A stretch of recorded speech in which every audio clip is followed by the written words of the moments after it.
செய்தியை தொடங்குவேன். இன்னைக்கு நிறைய பேர் வரல. நான் கொஞ்சம் இன்னும் 10:30 நினைச்சிட்டு இருக்காங்க. நம்ம பாதி தூரம் பரலோகத்துக்கு போயிட்டோம். Praise the Lord. Amen. Let them join with us. This glorious day.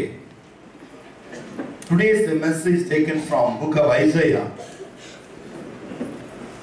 ஏசாயா தீர்க்கதரிசன புஸ்தகம்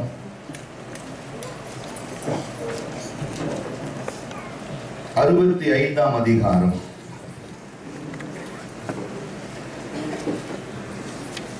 இந்த 65ஆம் அதிகாரத்துல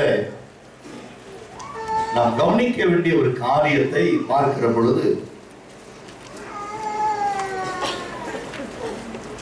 இந்த நாளிலே தேவனாகிய கர்த்தர் நமக்கு ஒரு வாக்குத்தத்தத்தை கொடுத்தாலும்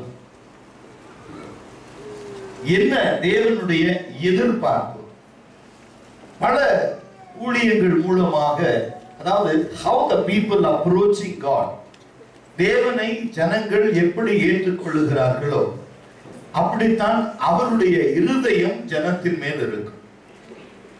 The expectation of people according to God's liberal, தேவனுடைய உதாரணத்துவம் பார்க்கிறோம். சில ஊழியங்கள் தன்னுடைய பர்சனல் பிளெஸிங்காக ஜெபிப்பார்கள், எஸ்டாப்ளிஷ்மெண்ட்டுக்காக. சில ஊழியர்கள் ஜனத்தினுடைய நன்மைகளுக்காக, தேசத்திற்காக ஜெபிப்பார்கள். சில ஜனங்கள் என்ன செய்வதென்று தெரியாமல் இருப்பார்கள். ஆனால் ஒவ்வொரு ஊழியத்திற்கும் தேவனுடைய அழைப்பும் தேவனுடைய தெரிந்து கொள்ளுதலும் இருக்கிறது. எப்படி ஜெபிக்கிறார்களோ அவர்களுடைய விசுவாச அளவின்படி, மன வாஞ்சியின்படி, மன விருப்பத்தின்படி தான் தேவன் வாக்குத்தத்தங்களை கொடுக்கிறார். நான் ஒரு முறை தேவனிடத்துல ஜெபத்திலே நான் தரித்திருக்கிற பொழுது எனக்குள்ள ஒரு சிறு சந்தேகம் வந்தது. And I want to speak everything practical. நான் ஜெபிக்கிற பொழுது தேவனிடத்துல ஒரே ஒரு காரியத்தை விண்ணப்பமாய் வைத்தேன். ஆவியானவரே, எல்லா தேசத்தின் ஜனங்களும் இந்த நாளிலே உம்மிடத்திலே ஏதாவது ஒரு வசனத்தை கொடுப்பீரா, ஜனங்களுக்காக வாக்குத்தத்தம் பண்ணுவீரா என்று சொல்லி எல்லா ஊழியர்களும் உடைய பாதத்தில் விழுந்து கிடக்கையில ஆவியானவர் ஒருவர் தான் ஒரே வார்த்தையை தானே பேச வேண்டும்.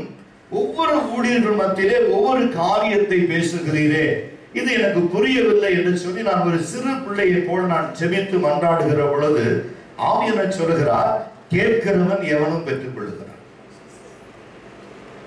அவனுடைய மன வாஞ்சியின்படி, மன விருப்பத்தின்படி தான் தேவன் அளிக்கிறார்.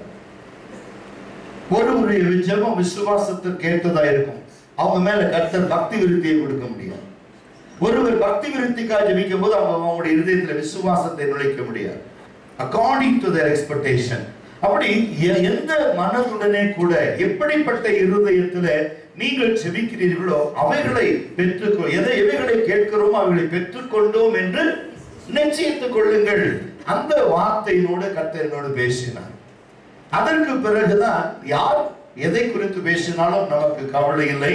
கர்த்தர் நமக்கு கொடுத்திருக்கிற வாக்கு தத்துவம் என்ன, இந்த நாளிலே தேவன் பேசுகிற வாக்கு தத்துவம் என்ன. நம்ம இந்த ஜனவரி மாதத்துக்கு என்று நம்ம பல மாதங்களாய் ஆயுதப்படுத்தி ஒரு தீர்க்க தரிசன செய்தி வைத்திருக்கிறோம். அது சாயங்காலத்தை நாம் கேட்க போகிறோம். ஆனாலும் இந்த மெசேஜ் முடிஞ்சவொடனே இன்றைய வாக்கு தத்தம் இந்த தேசம் முழுவதுக்கும் கர்த்தர் நம்ம ஊழியத்தின் மூலமாக பேசினதை நம்ம பார்க்க போகிறோம். ஆனா இன்றைக்கு இந்த காலை வேளையில சபைக்காக நமக்கு என்ன பேசுகிறார், அதே தான் பேச மாட்டார். இன்னைக்கு காலையில நம்மளுடைய விருப்பம் வேறு, மாலையில அவருடைய விருப்பம் வேறு. இந்த காலையில சொல்றாரு, இந்த வருஷத்துல நீ நம்பினாலும் சரி நம்பாட்டியும் சரி, இந்த ஏசாயா 65:1 புறஜாதிகள் ஏற்றுக்கொள்ளப்படுகின்றனர். Praise the Lord. All the Gentiles accepted by God. தேவன் அவர்களை ஏற்றுக்கொள்வாராம். Praise the Lord. Hallelujah. எவ்வளவு ஒரு பெரிய சந்தோஷமான ஒரு காரியம் பாருங்க. தேவனுடைய மன விருப்பம் இந்த ஆண்டில் என்ன சொல்றாரு, ஆவியானவர் என்ன சொல்றாரு, நான் எல்லா புறஜாதிகளையும் நான் என் பக்கமா சேர்த்துக் கொள்கிறேன்.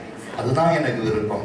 நீ என்ன செஞ்சாலும் சரி, நீ எதை செய்தாலும் சரி, புறஜாதிகள் வருவதற்கு ஏதாவது இடம் கொடுப்பையா, நான் அவங்க மேலதான் பிரியமா இருக்கேன். ஏன்னா என்னிடத்தில் இருக்கிற 99 ஆடுகளை குறித்து நான் கவலைப்படல, காணாமல் போன ஒரு ஆட்டை குறித்து கலங்குகிறவர். ஆமென். Praise the Lord. சொல்றாரு, 99 நீதிமான்களை குறித்து நான் கவலைப்படல, ஏன்னா அவங்க ஏற்கனவே ரட்சிக்கப்பட்டுட்டாங்க, என் சமூகத்தில் இருக்கிறார்கள். அவர்களை குறித்து, அதாவது இந்த பைபிளுடைய டிரான்ஸ்லேஷன் கிரீக்ல வேற மாதிரி இருக்கு. அவர்களை குறித்து அக்கறை இல்லைன்னு சொல்லி நம்ம பிரசங்கம் பண்றது தப்பு.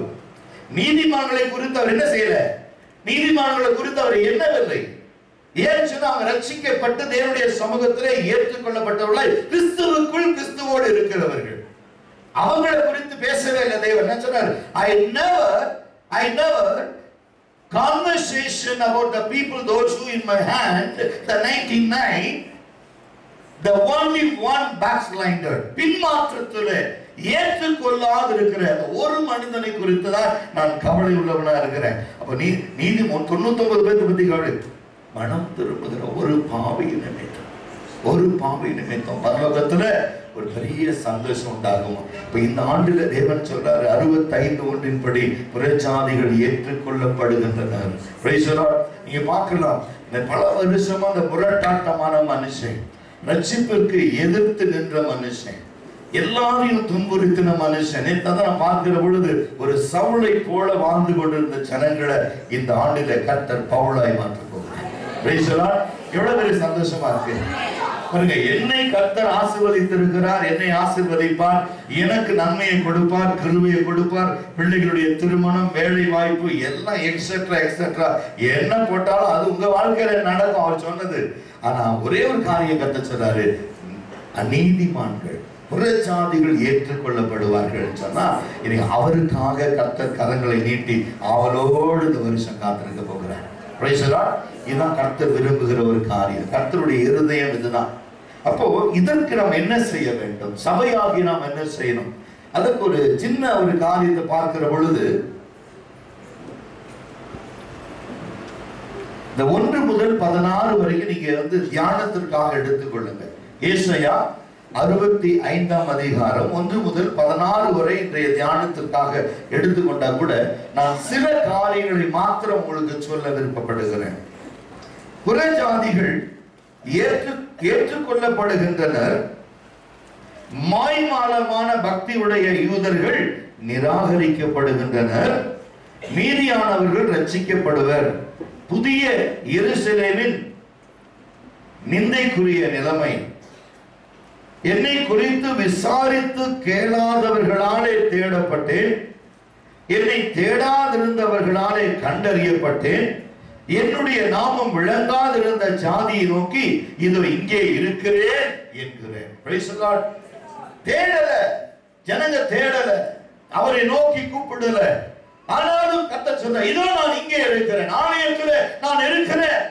நீ என்னை குறித்து தேடாதிருந்தாலும் சரி, என்னை அறியாதிருந்தாலும் சரி, ஆனால் உன்மேல் என் கரம் நோக்கமாக இருக்கிறது. இந்த ஆண்டுல 2014ஆம் ஆண்டு நீங்கள் கேட்கிற செய்தி, கிழக்கிலும் மேற்கிலும் வடக்கிலும் தெற்கிலும் அநேக புறஜாதிகள் இயேசுவின் நாமத்தை ஏற்றுக்கொள்வார்கள், இயேசுவுக்கு பிள்ளையாய் மாறுவார்கள். இந்த காரியத்தை நான் அல்ல, ஆவியானவர் சபைக்கு இந்த புதிய ஆண்டில வாக்குத்தத்தம் பண்ணுகிறார். நம்முடைய நிலைமை என்ன? நம்முடைய நிலைமை என்ன அப்படின்னு பார்க்கிற பொழுது, புறஜாதிகள் எல்லாம் கிறிஸ்துவை ஏற்றுக்கொள்ளுகிற பொழுது நாம் மிகுந்த ஜாக்கிரதையுடையவர்களாக இருக்கணுங்க. நம்முடைய பொறுப்புகள், கர்த்தர் நம்ம கொடுத்திருக்கிற இந்த நிலைமையை நம்ம காப்பாற்றிக் கொள்ள வேண்டும் என்றால் அவர்களை விட நம்முடைய நீதி அதிகமா இருக்கணும், நம்முடைய ஜெபம் அதிகமா இருக்கணும், நம்முடைய உபவாசம் அதிகமா இருக்கணும். கர்த்தர் அதை கேட்கிறார். உங்களை அழைத்தது உங்களை ஆசீர்வதிப்பதற்கு மாத்திரமல்ல, நான் உங்களை தெரிந்து கொண்டது என்னுடைய ஜனமா இருக்கும்படிக்கு மாத்திரமல்ல, நீங்கள் என் ஜனமா இருப்பதை விட நீங்கள் நான் சொல்லுகிறதை செய்கிறவர்களாய், காரியங்களை நிறைவேற்றுகிறவர்களாய் இருக்கணும். அதுதான் கர்த்தர் விரும்புகிற ஒரு காரியம். இந்த வசனத்தை பொறுத்த வரைக்கும் வேதம் சொல்லுகிறது, தேவனை கோபமூட்டுகிற ஜனங்கள் அதிகமா இருக்கிறபடினாலே ஒரு சபையை பரிசுத்த குலைச்சலாக்கி கர்த்தர் நம்ம கொடுத்திருக்கிற பொறுப்புகளை அறிந்தும் அறியாதிருக்கிறவர்களாய், கர்த்தர் நம்ம கொடுத்திருக்கிற அந்த கிருபை வரங்களை தவறாய் பயன்படுத்துகிறவர்களாய் நாம் காணப்படுகிறனாலே கர்த்தர் கோபமா இருக்கிறார். அதனாலதான் சொல்றாரு, என்னுடைய கண்கள் உன்னை விட்டு அகன்று அந்த புறஜாதிகளை நான் தேடுகிறேன். அந்த வேதம் சொல்றது, புறஜாதிகள் கிறிஸ்துவை ஏற்றுக்கொள்வார்களானால் அவர்களை கர்த்தர் தேசத்துல தீர்க்கதரிசிகளாய் மாற்றுவார். ஒரு கிறிஸ்தவன் ரட்சிக்கப்பட்ட விசுவாசியா தான் இருக்கும். சொல்லுவான், இந்த கோயிலுக்கு பாரம்பரியமா இத்தனை வருஷம் நான் இந்த கோயில ஆராதிச்சேன், இதான் என்னுடைய தகப்பனார், என்னுடைய தாத்தா, என் பாட்டிகள் எல்லாம் வாழ்ந்த சபை, ஆனா இப்போ அங்க விட்டுட்டு இங்க வந்துட்டேன், இந்த சபையில என்னவா இருக்கீங்கன்னா விசுவாசியா இருக்காங்க. இன்னொரு மனுஷன் சொல்றான், ஓயாம விக்கிரகத்தை ஆராதிச்சேன், ஓயாம விக்கிரகத்தை தோல்ல சுமந்துட்டு போனேன், எத்தனையோ கிலோமீட்டர் நடந்தேன், மொட்டை அடிச்சுக்கிட்டேன், காவி போட்டுக்கிட்டேன், இப்ப என்னையா பண்றேன், நான் ஊழியக்காரனா இருக்கேன். சொல்லுவேன், இது எவ்வளவு வேதனைக்குரிய ஒரு காரியம். கிறிஸ்துவை பாரம்பரியமாய் சிறு பிராயம் முதற்கொண்டு கிறிஸ்துவை அறிஞ்சிட்டு ஒரு விசுவாசியா இருக்கிறதுக்காக கர்த்தர் ஆதி முதல் உண்மையில் அன்பு வைத்தார். இப்ப புற ஜாதிகளுக்குள்ள என்ன ஒரு வித்தியாசம் நமக்கு அவங்களுக்கு கேட்டீங்கன்னா, அவங்க ஏற்றுக்கொண்ட உடனே கிறிஸ்துவை சொந்த ரட்சகரை ஏற்றுக்கொண்ட உடனே அவர் என்ன சொல்லுகிறாரோ அதற்கு உடன்படுகிறவர்களாய் மாறுகிறார்கள். இங்கே யூதாவின் வெறுப்பூட்டும் சடங்காச்சாரங்கள் எது நம்ம கிறிஸ்துவை வேதனைப்படுத்துது? இங்கு யூதாவின் வெறுப்பூட்டும் சடங்காச்சாரங்களை, குறிப்பாக விக்கிரக ஆராதனையை தேவன் கடினமாய் விமர்சிக்கிறார். இதுதான் 65ஆம் அதிகாரத்தினுடைய ரகசியம். Ideal worshippers. இந்த ஆண்டில கர்த்தருடைய கோபம் உக்கிரமமாக இருக்கும் பாருங்க, பயங்கர கோபமா இருக்கும் கர்த்தருடைய கோபம். ஏன்னு சொன்னா, எத்தனை காலம் தேவன் நமக்கு ஒவ்வொரு வருஷமும் போகட்டும், இன்னொரு ஆண்டை பார்க்கலாம், இன்னொரு ஆண்டை கொடுக்கலாம்னு சொல்லி எத்தனை காலம் உன்னிடத்திலே கனி எதிர்பார்த்திருப்பார், எத்தனை நன்மைகளை உனக்கு செய்திருப்பார், எத்தனை இரக்கங்களை செய்திருப்பார், எத்தனை ஆசீர்வாதங்களை கொடுத்திருப்பார், எத்தனை முறை உன்னை காப்பாற்றி இருப்பார், ஜீவனை கொடுத்திருப்பார். ஒவ்வொரு முறை கொடுக்கும்போது, ஆண்டவரே இந்த ஆண்டிலே நான் மனம் திரும்பி உமக்கு ஏற்ற பிள்ளையாய் உம்முடைய சித்தம் செய்கிறவனாய் நான் வாழ்வேன் என்று சொல்லி இருதயத்தில் எத்தனை முறை நீ தீர்மானம் எடுத்திருப்பாய். ஆனால் தேவன் சொல்லுகிறார், இந்த ஆண்டிலே கர்த்தருடைய காலம் உனக்கு மேல் விரோதமாய் காணப்படுக போகிறது. மனம் திரும்பாத உன்னை குறித்து கர்த்தர் வேதனைப்படுகிறார். பிரஜாதிகள் எல்லாம் கிறிஸ்துவை அறிவிக்கிற இந்த காலத்தில் பிரஜாதிகள் எல்லாம் தேவனுடைய நாமத்தை உயர்த்துகிற பொழுது, நீங்களும் நானும் கிறிஸ்துவை ஏற்றுக்கொண்டு கிறிஸ்துவை ஜனம் என்று சொல்லி கிறிஸ்து விரும்புகிற காரியத்தை செய்வது என்று சொன்னால், இந்த காலம் கடைசி காலம், தேவனுடைய கோபம் வெளிப்படுகிறதா இருக்கும். இது சபைகளுக்கு மேல். ஒரு பக்கம் சொல்லுகிறார், நான் சபையை ஆஸ்வதிக்க போகிறேன், என் ஜனங்களை ஆஸ்வதிக்க போகிறேன். அது ஆசீர்வாதத்துடைய ரகசியம் என்ன? ஒவ்வொரு கிறிஸ்தவர்களுக்கும் ஆவிக்குரிய நன்மைகளை கர்த்தர் கொடுக்க அவர் தேவனாய் இருக்கிறார். நீ விரும்புகிற நன்மைகளை கொடுக்க தேவனாய் இருக்கிறார். நீ எதிர்பார்க்கிற எந்த காரியமானாலும் அதை உனக்கு நிறைவேற்ற தேவன் போதுமானவராய் இருக்கிறார். உன் இருதயத்திலே, உன் வாயிலே சொல் பெறுவதற்கு முன்பதாக உனக்கு இன்னொரு தேவை என்று அறிந்திருக்கிறார். ஆனாலும் கிறிஸ்து உனக்கு உன் தேவைகளை சந்திக்கிற பொழுது, கிறிஸ்துவுடைய வார்த்தை, கிறிஸ்துவுடைய விருப்பம், கிறிஸ்துவுடைய மனவாரம் இந்த உலகத்தின் மேல் எப்படி இருக்க வேண்டும் என்று நீ தீர்மானிக்க கூடாது. அவர் சொல்லுகிறதை செய்கிறவனாய் ஒரு வேலைக்காரனாய் இரு. கர்த்தர் உன்னை ஜாதிகளுக்கு மேல் உயர்த்துவார். நீங்களும் நானும் நினைக்கிற காரியம் அல்ல, கிறிஸ்து விரும்புகிற காரியம் வேறு. Praise the Lord. Hallelujah. 65:1 முதல் நீங்க பார்த்தீங்கன்னா வேதனையான காரியமாய் காணப்படுகிறது. அதே வார்த்தை பார்க்கிற பொழுது வேதம் சொல்லுகிறது, best seen as God's response to the sermon, the prayer of it explains his decision. 1 முதல் 10 வரை பார்க்கிற பொழுது கர்த்தருடைய ஆலோசனை, ஜெபிக்கிற போது கர்த்தருடைய ஆலோசனை, இது என்னுடைய திட்டம், இந்த ஆண்டில் என்னுடைய திட்டம் இதுதான், இந்த ஆண்டில் என்னுடைய தீர்மானம் இதுதான். எடுத்தோடனே ஜனங்க மத்தியில போன இந்த ஆண்டு கர்த்தருனை ஆசீர்வதிப்பார். எப்படி ஆசீர்வதிப்பார் தெரியா? ஒரு பிள்ளை காலேஜுக்கு போறான், அவன் போய் சேரும் போது அவர் சொல்றாரு, இந்த நீங்க பாருங்க, இந்த படிப்பை முடிச்ச உடனே உங்களுக்கு 70,000 சம்பளம் கிடைக்கும், 80,000 சம்பளம் கிடைக்கும். சரி, காலேஜ் அட்மிஷன் ஆகும்போது இந்த நான் எடுக்கிற இந்த என்னுடைய கோர்ஸுக்கு என்ன வேல்யூ இருக்கும், இந்த கோர்ஸ் நான் கம்ப்ளீட் பண்ணும்போது என்னுடைய சேலரி எவ்வளவு இருக்கும், என்னுடைய ப்ரொஃபஷனுக்கு நான் எவ்வளவு சம்பாதிப்பேன்னு கேட்கும்போது அவன் சொல்ற அப்ராக்சிமேட்டா யூ லேர்ன் தி பிகினிங் 50,000 70 வரைக்கும் கொடுப்பாங்க பிகினிங் ஸ்டேஜில். போக போக போக 1 லட்சம் 2 லட்சம் சம்பாதிக்கணும்னா பிள்ளையை கொண்டு போய் அட்மிஷன் பண்ணிடுறோம். ஆனால் அந்த பிள்ளை காலேஜுக்கு போகணும்ல, டெய்லி படிக்கணும்ல, பரீட்சை எழுதணும்ல, பாஸ் பண்ணணும்ல, கேம்பஸ் இன்டர்வியூல பாஸ் பண்ணணும்ல. அது பிறகுதான் அங்கே போய் ப்ரொபேஷன் பீரியட் முடிச்ச உடனே கன்ஃபர்மேஷன் பண்றோம். அதுக்கப்புறம் தான் எங்க எதிர்பார்க்கிற சேலரி.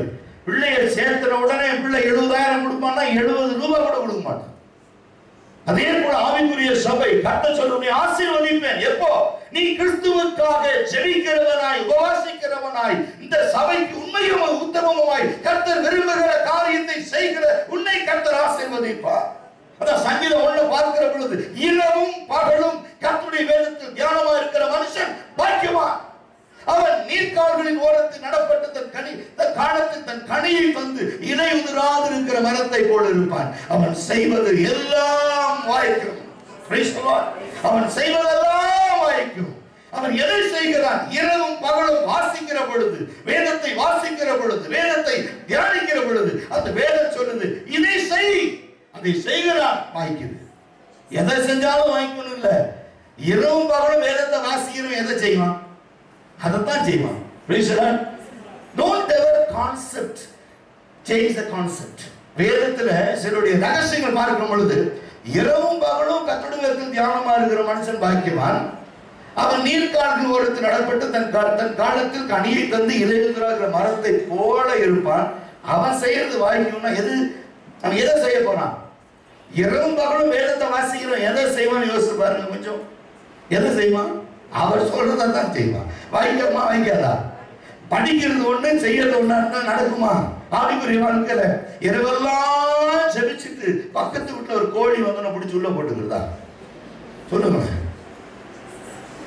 நல்ல வேலை என்னடா செய்வேன்னு பார்த்தேன். 1ஆம் தேதி சபை முடிஞ்சு போனோன்னு கர்த்தரா பார்த்து அடுத்த வீட்டு கோழி என் வீட்டுக்கு மேல அனுப்பியிருக்க. சொல்லுங்கண்ணே. உன் சாப்பிட்டா அவன் வயிறு குளிரும். நானா போன கோழிக்காக அவன் வயிறு எரியும். ஒரு வயிற்றை எரிச்சு இன்னொரு வயிறு கர்த்தர் திருப்திப்படுத்துவாரா? சொல்லுங்க. அதுவெல்லாம் ஆவிக்குரிய வாழ்க்கை. கர்த்தர் விரும்புகிற காரியம் வேற. இங்கே God sees 2 kinds of people in the land. அந்த 65ஆம் ஏசாயா புத்தகத்துல 2 ஜனங்களை கர்த்தர் பார்க்கிறார். God sees 2 kinds of people in the land. Those who forsake the Lord and these who serve thee. My servant has now become my servant. என் வேலைக்காரன் என் வேலைக்காரர்களாக இருப்பார்கள். My servant has now become my servants. Those who forsake the land, ignore his temple and worship false gods such as fortune and destiny. This disobedient Jews will not like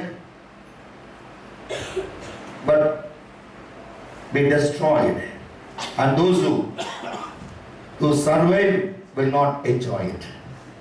ஒரு கூட்ட ஜனங்கள் தேவனுக்கு பிரியமில்லாத காரியத்தை விக்கிரக ஆராதனை மூலமாக செய்து கர்த்தருடைய தெரிந்து கொள்ளுதலை, கர்த்தருடைய அழைப்பை சீர்கெடுக்கிற ஜனங்கள். In fact, their very names will be used as curse in this year to come. அவர்கள் பெயர் முதலாவது சபிக்கப்பட்டு இருக்கும் என்று கர்த்தர் சொல்லுகிறார். Why is God not working wonders? இந்த ஏன் தேவன் அற்புதங்களை செய்வதில்லை என்று அநேகருடைய கேள்வி. பல நேரங்களிலே நாம் இந்த கேள்வியை கேட்டிருக்கோம். ஆதி அப்போஸ்தல சபைகளிலே நடந்தது போல இன்னைக்கு எங்க சபைகளை நடத்தும்னு கேட்கிறோம். ஏன்னா நடக்கல. அப்போஸ்தல காலங்களில் அதிசயம் நடந்துச்சு, அற்புதங்கள் நடந்துச்சு, அடையாளங்கள் நடந்துச்சு, பல காரியங்களை நம்ம படிச்சிருக்கோம். பரிசுத்தவான்களை கொண்டு தேவன் பெரிய பெரிய காரியங்களை செய்தார். ஆனால் இன்றைக்கு ஏன் அது நடக்கல அப்படிங்கிற ஒரு கேள்வி இருக்கு. Why is God not working wonders? They have sinned. என்ன சொல்றது? They have sinned. Isaiah 64:5 and 6 எடுத்து பாருங்க. தேவனே, உமக்கு காத்திருக்கிறவர்களுக்கு நீர் செய்பவைகளை நீரே அல்லாமல் உலக தோற்றம் முதற்கொண்டு ஒருவரும் கேட்டதும் இல்லை, செவியால் உணர்ந்ததும் இல்லை, அவைகளை கண்டதும் இல்லை. மகிழ்ச்சியாய் நீதியை செய்கிறவர்கள் உம்முடைய வழிகளில் உம்மை நினைக்கிறவர்களையும் சந்தித்திருக்கிறேன். நாங்களோ அவைகளுக்கு விரோதமாய் எப்பொழுதும் பாவம் செய்தபடியினாலே தேவனின் கடும் கோபம் கொண்டிருக்கிறீர், இன்னமும் தப்பி இருக்கிறோம். 64ஆம் அதிகாரத்துல ஏன் தேவன் இன்னும் அற்புதங்களை செய்யல அப்படின்னா, இன்னைக்கு ஒண்ணு வேண்டாம், வீட்டுல இந்த வீட்டுக்காரம்மா கொஞ்சம் கோபமா இருந்தா சமையல ஆகாது. காலையில பாத்துருக்கீங்களா? வீட்டுல வீட்டுக்காரம்மா கொஞ்சம் சண்டை வச்சுங்க, அன்னைக்கு பிரேக்ஃபாஸ்ட் வருமா? காலையில எவ்வளவு பேர் ஸ்டார்ட் பண்ணீங்க? காலையில 1ஆம் தேதி தான். வீட்டுல பிரச்சனை இருந்தா டிஃபன் லஞ்ச் கிடைக்குமா கிடைக்காதா? கை தூக்கும் மக்கள். கிடைக்காதா? கிடைக்காது. 1 2 3 பத்தி குமாருக்கு வர அப்படியே கை தூக்கும். விட்ட எந்திரிச்சே நின்றுவாங்க. ஒரு வீட்டுக்காரமா கோபமாவே சாப்பாடு வேணும், ஆண்டவர் கோபமா இருந்தா நடக்கும் பாருங்க. சொல்லுங்க, இதுதான் ஆவிக்குரிய வாழ்க்கை. தேவன் கோபமா இருக்கிறார். ஏன்னு சொன்னா வேதம் சொல்லுகிறதுக்கு, உமக்கு காத்திருக்கிறவர்களுக்கு நீ செய்பவைகளை நீரே இல்லாமல் உலக தோற்றம் முதல் ஒருவரும் கேட்டதுமில்லை, செவியால் உணர்ந்ததுமில்லை, அவைகளை கண்டதுமில்லை.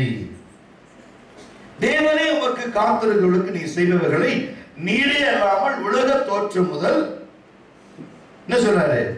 உம்முடைய வழிகள், உம் மகிழ்ச்சியாய் நீதியை செய்கிறவர்களை, உம்முடைய வழிகளில் உம்மை நினைக்கிறவர்களையும் சந்தித்திருக்கு. நாங்களும் அவைகளுக்கு விரோதமாய் எப்பொழுதும் பாவம் செய்தபடியினாலே தேவரீர் கடும் கோபம் கொண்டீர், இன்னமும் நாங்கள் தப்பித்துட்டு இருக்கோம். இந்த வருஷம் கூட நாங்க தப்பிச்சு வந்துட்டோம்.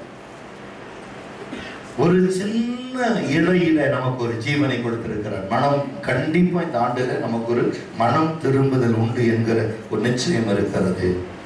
இங்கே அடுத்து சொல்றாரு, here I am pitifully pictures God reaching out to a rebellious people according to Romans 10:20 and 21.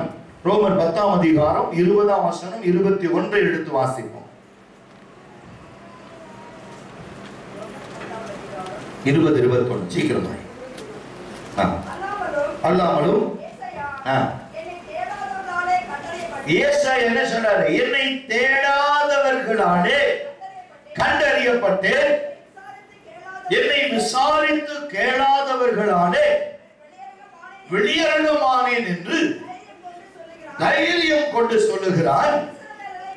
இஸ்ரவேலரை குறித்தோ கீழ்ப்படியாதவர்களும் எதிர்த்து பேசுகிறவர்களுமாய் நாள் முழுவதும் என் கைகளை நீட்டினேன். Praise the Lord. ஏசாயா, அதாவது அப்போஸ்தலனாகிய பவுல் என்ன சொல்றாரு பாருங்க. Paul sees God's calling here two different peoples, one Gentiles and Israelites.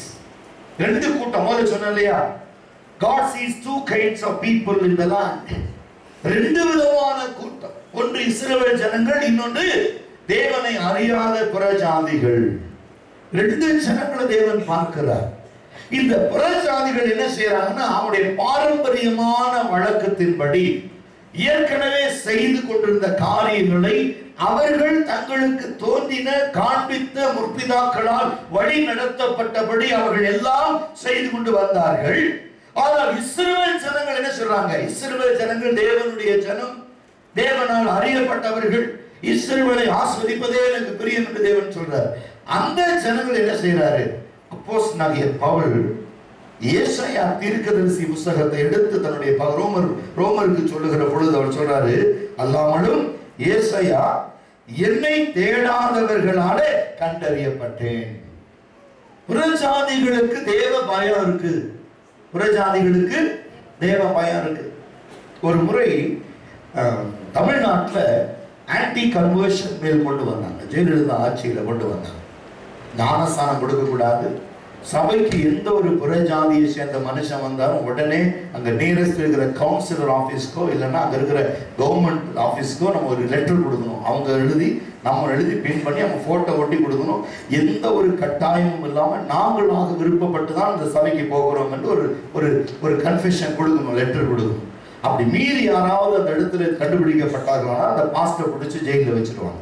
இப்போ பாஸ்டர்கள் எல்லாம் ஒரு 20-25 பேர் டி மோகனுடைய தலைமையில இன்க்ளூடிங் பால் தினகரனோட சேர்ந்து ஒரு 25 பேர் அங்க போய் ஜெயலலிதாவை சந்திச்சு, நீங்க பண்றது அநியாயமான காரியம், தேவ கோபம் உங்க மேல வரும், உங்க ஆட்சியை தேவன் கலைத்து போடுவார்னு சொல்லி இவங்க கொஞ்சம் மிரட்டு. அந்தம்மா சொல்லிச்சான், எல்லா சபையும் நான் கமெண்ட் பண்ணா மூடிடுவேன், எல்லா சபையும் எடுத்து மூடிடுவேன், ஜாக்கிரதையா இருங்கன்னு சொல்லி அந்தம்மா மிரட்டி கொஞ்சம் காரசாரமா பேசுகிற பொழுது ஒரே வார்த்தை அந்த அம்மா சொன்னாங்களாம். கிறிஸ்தவர்கிட்ட பார்த்து அந்த அம்மா சொன்னாங்க, எனக்கு கிறிஸ்தவ மேல வெறுப்பு இல்லை, என்னுடைய ஆட்சி அடுத்தது என்னுடைய ஆட்சி தொடரணும்னா I am expecting favour from Christians. அப்படின்னு என்ன அர்த்தம்? நம்ம சொன்னாங்களா, நீங்க கிறிஸ்தவர்களாய் வளர்றீங்க, ஆனா என்னைக்காவது ஜெபிச்சிருக்கீங்களான்னு கேட்டார். என்னைக்காவது ஜெபிச்சிருக்கீங்களா? புற ஜாதிகள் சபைக்குள்ள வரணும், ரட்சிப்பை பார்க்கணும், ஜெபம் பண்ணிருக்கீங்களா? இல்ல. இப்ப ஆன்டி கன்வர்ஷன் பில் கொண்டு வந்தோடனே எல்லா சபையிலும் வாரத்துக்கு 2 முறை உபவாசிக்கிறீங்கல்ல, இது உபவாசம் கர்த்தர் எனக்கு சொன்னதுங்கிறான். சொல்லுங்களேன், உனக்காக கிறிஸ்தவன் ஜெபிக்கணும்னா கிறிஸ்தவன் ஆடி கிறிஸ்தவன் உனக்காக ஜெபம் பண்ணணும். இதுதான் சொல்லி மன்னிச்சுங்க மன்னிப்பு கேட்டு அனுப்பிட்டாராம். இந்த செய்தி நம்ம குழுக்கிட்ட போயிரு. விழுந்தா உங்களுக்கு ஒரு ஆட்சியில் ஒரு மனுஷனை உட்கார வைக்கணும்னு அது யார் கையில இருக்கு? யோசிச்சு பாருங்க. சோதம் குமார பட்டணம் அழிக்கப்படக்கூடாதுன்னு கர்த்தர் எதிர்பார்த்த நீதிமான்கள் விரும்பு ஒரு 50 பேர். ஆனா இன்னைக்கு சபையில 150 குடும்பம், ஏறக்குறைய 450-500 பேர் முழங்கால் படிட்டு கதறி அழு. கர்த்தர் தேசத்தை மாற்றுவார், அரசாங்கத்தை மாற்றுவார், அதிகோடு மாற்றுவார். ஆனா உன்னுடைய தேவைகளுக்காக நீ ஜெபிக்கிறாய் அல்லாமல் மற்ற காரியத்துக்காக ஜெபிப்பதில்லை. உனக்குள்ள அந்த உணர்வு வருவதில்லை. கர்த்தர் என்னை ஆசீர்வதிக்கட்டும், என் குடும்பத்தை ஆசீர்வதிக்கட்டும், என் வேலையை ஆசீர்வதிக்கட்டும், என் பிள்ளையை ஆசீர்வதிக்கட்டும், நான் உயர்த்தப்படணும், என் பிள்ளை மென்மையா இருக்கணும், நான் மென்மையா இருக்கணும் நினைக்கிறேன். ஆனால் கர்த்தர் இன்றைக்கு மகிமைப்பட வேண்டும் என்று நான் சொல்ல முடியுமா? அந்த நாட்களிலே பரிசுத்தவான்கள் ஜெபித்தார்கள். தானியேலின் தேவன் தேவன் என்று ராஜா சொல்லுகிறார். எலியாவின் தேவன் தேவன் என்று ராஜா சொல்லுகிறார். இன்னைக்கு நீங்களும் நானும் ஆராதிக்கிற தேவன் தேவன் என்று யாராவது சொல்வதற்காக நீ பாடுபட்டு இருக்கிறாயா? பிரச்சனை வரும் பொழுது ஓடி விடுகிறாய், உபத்திரம் வரும் பொழுது மாறி விடுகிறாய், பின்மாற்றத்திலே ஓடுகிறாய். கிறிஸ்துவை ஏற்றுக்கொண்ட நாள் முதல் எனக்கு உபத்திரவம், எனக்கு பாடுகள், எனக்கு கண்ணீர், எனக்கு வேதனை, எனக்கு நிந்தம், எனக்கு அவமானம் என்று சொல்லி கிறிஸ்துவை விட்டு பின்வாங்குகிறாய். நன்மை வருகிறவரை ஒரு மனுஷன் பலவீனமாக இருந்தால் ஊழியர்கள் தரும் தேவை, சுகமானவர்கள் சபையை மறந்து விடுகிறோம், கிறிஸ்துவை மறந்து விடுகிறோம். உன் வாழ்க்கையில பிரச்சனை வரும்போது கர்த்தரை தேடுகிறாய். பிரச்சனை மாறின பிறகு உன்னுடைய விசுவாசம் எங்கே? உன் ஜெபம் எங்கே? உன்னுடைய பரிசுத்தம் எங்கே? சபை கூடி வருதல் எங்கே? எல்லாவற்றையும் விட்டு விடுகிறாய். கர்த்தருக்கு முன்பாக அருவருப்பான காரியம். நீங்களும் நானும் மௌனமா இருக்கிறபடினால கர்த்தர் சொல்கிறார், இந்த புறஜாதிகள் என்னை தேடுகிறார்கள். அவன் சொல்றாங்க, எலியாவின் தேவன் தேவன். எத்தனை பேர் கிறிஸ்தவன் சொல்லியிருக்கான், என் தேவனுடைய தேவன் தேவன் சொல்லியிருக்கானா? சொல்ல மாட்டான். ஒரு அற்புதம் நடந்தா சொல்லுவான் சாட்சியா. அது அற்புதம் தேவன் செஞ்ச அற்புதங்கள் எப்படி சொல்லுவாங்க? கர்த்தர் என் ஜெபத்தை கேட்டு அற்புதம் செஞ்சார். உன் ஜெபம் கேட்கப்பட்டிருந்தா நீ சபை இப்படியா இருக்கும்? இந்த தெருவில் பந்தல் போட்டிருக்கும், கீழே ஒரு சின்ன ஸ்கிரீனை போட்டு ஆராதிக்கணும். பக்தர் பாப்பா, ஐயோ இந்த ஜனங்க இப்படி எல்லாம் ஆராதிக்கிறாங்களா? உடனே வேறு இடம் கொடுத்துருவாரு. நமக்கு சீக்கிரமா தான் உட்கார இடம் கிடைச்சா போதும். மற்றவங்க படியில் உட்கார்ந்தானே வெளியே நின்னான். எனக்கு அவளை என்னைக்காவது மனதுருகி கண்ணீரோடு ஜெபம் பண்ணி இருக்கிறோமா? ஆண்டவரே, உங்களுடைய ராஜ்யம் கட்டப்படணும், உங்களுடைய ராஜ்யம் கட்டப்படணும், உங்களுடைய வார்த்தை நிறைவேறணும். இன்னைக்கு நீ சொல்லி ஆண்டவரே, புறஜாதிகள், இன்னைக்கு நான் புறஜாதிகளை அறியப்பட்டிருக்கிறேன், அவர்கள் என் சமூகத்திற்கு வருவார்கள். அந்த ஜனங்கள் வருவதற்கு நீ என்ன செய்ய போகிறாய்? This is what the question. அடுத்த கதையை சொல்ற. அல்லாமலும் ஏசாயா, என்னை தேடாதவர்களாலே கண்டறியப்பட்டேன், என்னை விசாரித்து கேளாதவர்களுக்கு வெளியரங்கமானேன் என்று தைரியம் கொண்டு சொல்லுகிறான். தைரியமா சொல்றான், என்னை தேடல ஜனங்க, ஆனாலும் நான் கண்டறிந்திருக்கிறேன், கண்டறியப்பட்டிருக்கிறேன். அவன் தைரியம் கொண்டு சொல்கிறான். இஸ்ரவேலை குறித்தோ கீழ்ப்படியாதவர்கள். என்ன சொல்றாரு இஸ்ரவேலை குறித்து? புறஜாதிகள் தேடல, ஆனா தேவனை குறித்த பயம் இல்லை. நமக்கு தாங்க தேவ பயம் இல்லை, நமக்கு தெய்வ பயம் இல்லை. ஆனா புறஜாதிகள் எப்படி இருக்காங்க? அறியப்பட்ட தேவனை அறிந்திருக்கிறாங்க, மெய்யான தேவனை அறிந்திருக்கிறாங்க.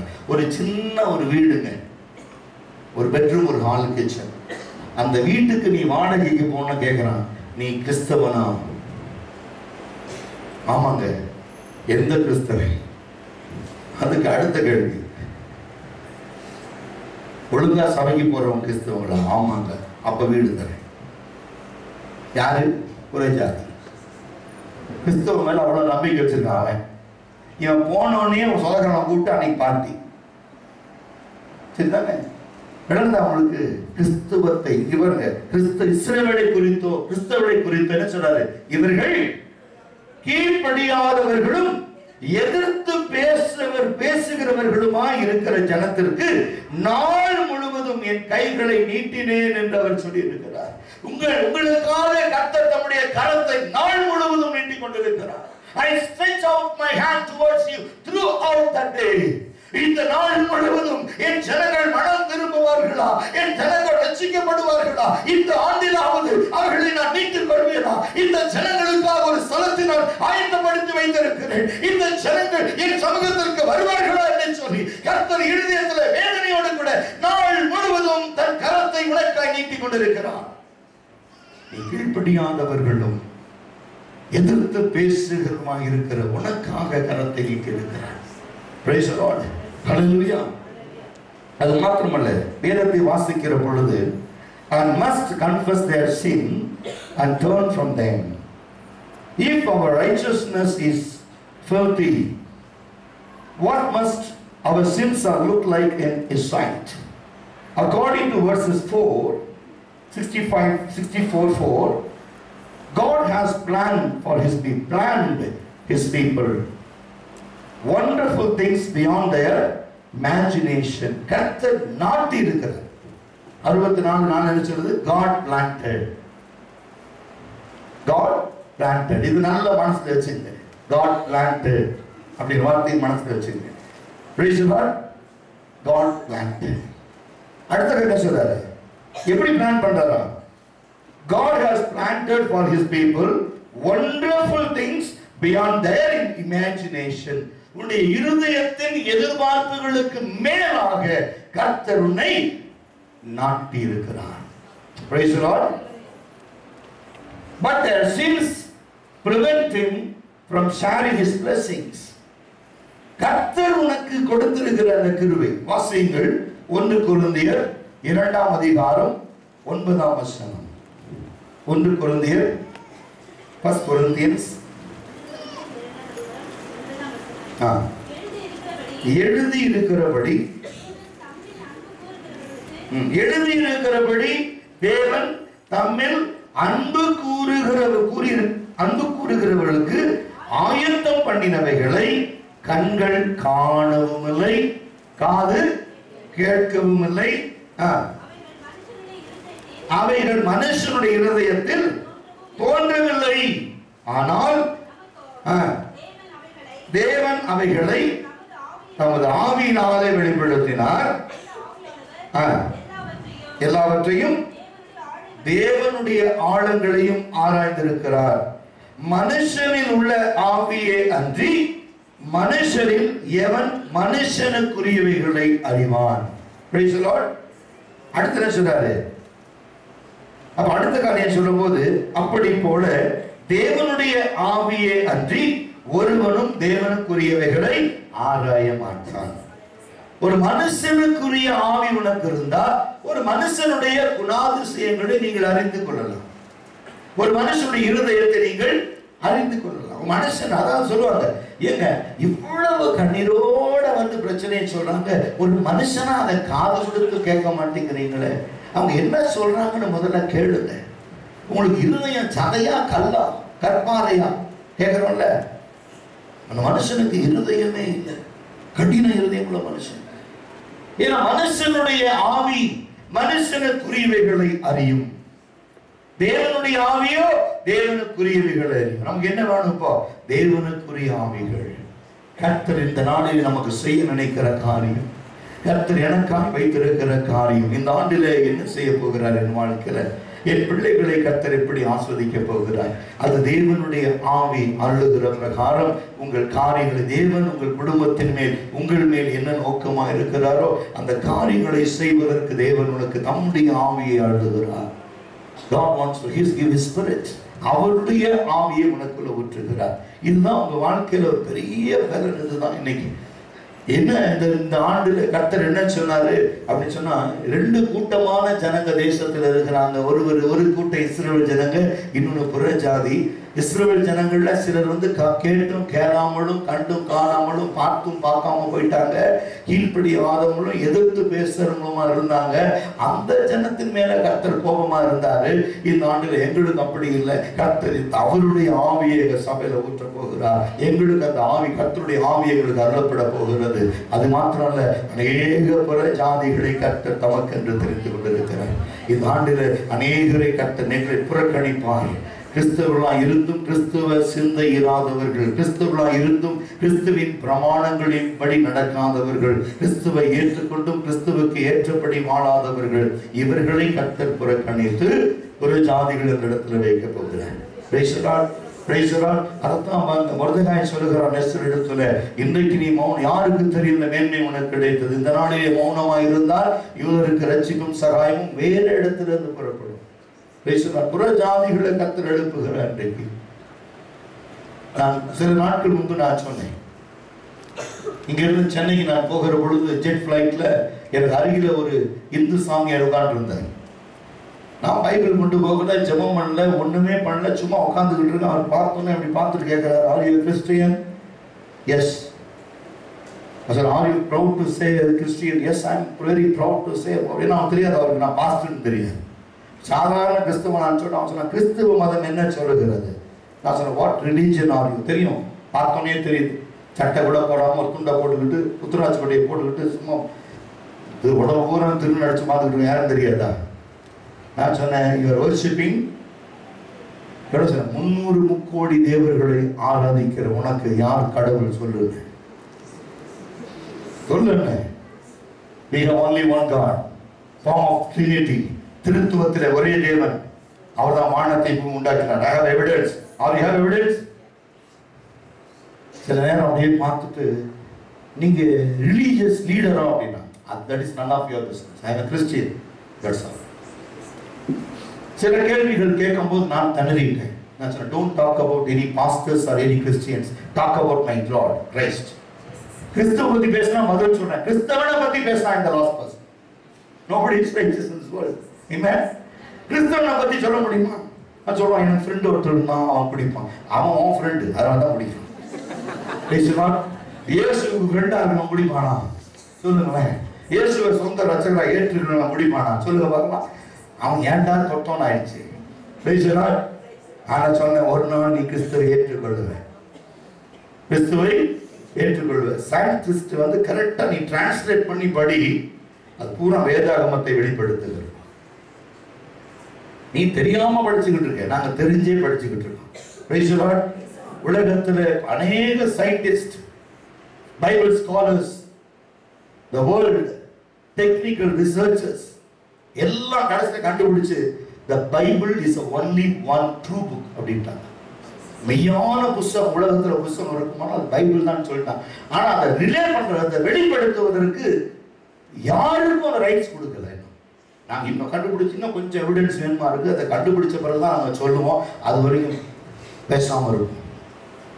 யோசிச்சு பாருங்க, உண்மையான ஒரு வேத புஸ்தகம், வேதாகமம் என்று சொல்லுகிற பொழுது நமக்குள்ள அந்த பெருமையா இருக்குதுங்க.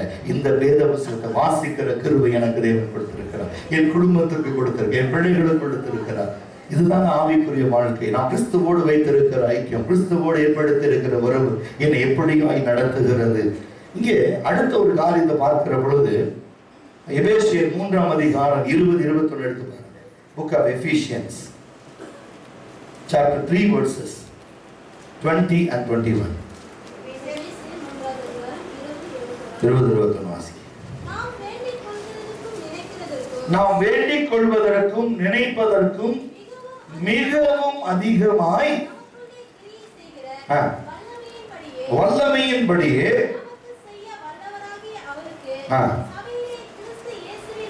கிறிஸ்து இயேசுவின் மூலமாய் 19 வாசா சொல்றாரு, அந்த அறிவு கெட்டாத அன்பை அறிந்து கொள்ள வல்லவர்களாகவும் தேவனுடைய சகல பரிபூரணத்தால் நிரப்பப்படவும் அவர் தமது மகிமையினுடைய ஐஸ்வர்யங்களின்படியே உங்களுக்கு அனுக்கிரகம் பண்ண வேண்டும் என்று வேண்டிக் கொள்ளுகிறேன். அப்ப சொல்ல, நான் நினைப்பதற்கும் வேண்டிக் கொள்வதற்கும் அதிகமாய் நமக்குள்ளே கிரியை செய்கிற வல்லமையின்படியே நமக்கு செய்ய வல்லவராகிய அவருக்கு சபையிலே கிறிஸ்து இயேசுவின் மூலமாய் தலைமுறை தலைமுறைக்கும் சதா காலங்களிலும் மகிமை உண்டாவதாக. இந்த 23ஆம் அதிகாரம் 20ஆம் வசனம் என்ன சொல்லுகிறது? கொஞ்சம் ஆழமா பார்க்கும் பொழுது வேதம் சொல்கிறது, அளவிடுவதற்கு அரியது நாம் வியாபாரிக்கும் தேவனுடைய வல்லமை. Expectation of God's glory.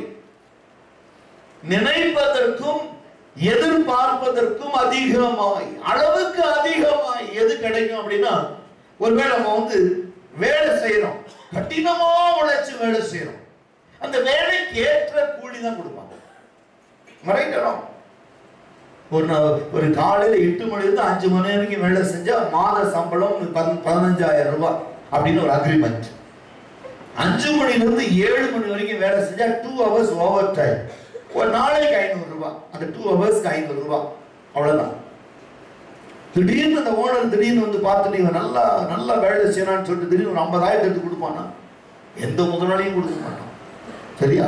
ஆனா இவரு சொல்றாரு, நீ நினைப்பதற்கும் வேண்டிக் கொள்வதற்கும் நினைப்பதற்கும் அதிகமாய். அப்படின்னா அதிகமா கொடுக்கிறது என்னன்னா அவருடைய வல்லமை, அவருடைய மகிமை. அதாவது இந்த இடத்துல சொல்லுகிறது மிகவும் அதிகமா. இந்த வருஷத்துல தேவனுக்கு கொடுக்கிற அபரிதமான ஆசீர்வாதம் என்ன அப்படின்னா அவருடைய மகிமை, அவருடைய மகிமை. ஊழியக்காரங்க மேல மட்டும் பிரகாசித்துக் கொண்ட வல்லமை இன்னைக்கு சபை விசுவாசிகள் மேல இறங்க போகுது. சபையில் இருக்கிற ஒவ்வொரு பிலீவர்ஸ் மேலையும் அவங்க கர்த்தருடைய மகிமையை கொண்டு போறாங்க, கர்த்தருடைய மகிமையை ருசிக்க போறாங்க. அநேக புறஜாதிகள் உங்களை குறித்து ஆச்சரியப்படும்படியாய் தம்முடைய மகிமையை வெளிப்படுத்த போகிறார் தேவன். இன்னைக்கு ஜனங்க சபை ஆராதனையை முடிச்சிட்டு வெளியே போகும்போது ஜனங்க கேட்பாங்க, உங்கள் முகங்கள் பிரகாசிக்கிறது, உங்க முகத்துல கவலை இல்ல, உங்க முகத்துல கண்ணீர் இல்ல, உங்க முகத்துல வேதனை இல்ல, உங்க முகத்துல நிந்தை இல்ல, ஒரு பெரிய சமாதானம் உங்களை பார்க்கும் போது எங்களுக்கு வருதே. இது எப்படி? அந்த இயேசு சொல்லுகிறார், நீ நினைப்பதற்கும் விரும்புவதற்கும் அதிகமா இதை நான் கொடுப்பேன். எவ்வளவு பேர் நம்பிக்கை இருக்கு? உன்முகம் பிரகாசிக்கிறதுனால வேதம் சொல்லுது, மோசே தேவ சமூகத்திலே போய் அமர்ந்தான், எந்த மனுஷனும் காணக்கூடாதபடி அவன் முகம் பிரகாசித்தன. ஜனங்க சொன்னாங்க, மோசே உங்க முகத்தை பார்க்க முடியல, முக்காடு போட்டுக்குங்க. அதற்கு முக்காடுக்கு வெளியும் அந்த பிரகாசம் வீசிச்சான். எவ்வளவு நேரம்? எவ்வளவு நேரம்? சில காலம். அதுக்கு பிறகு அந்த மகிமை மறைஞ்சு போயிருச்சு.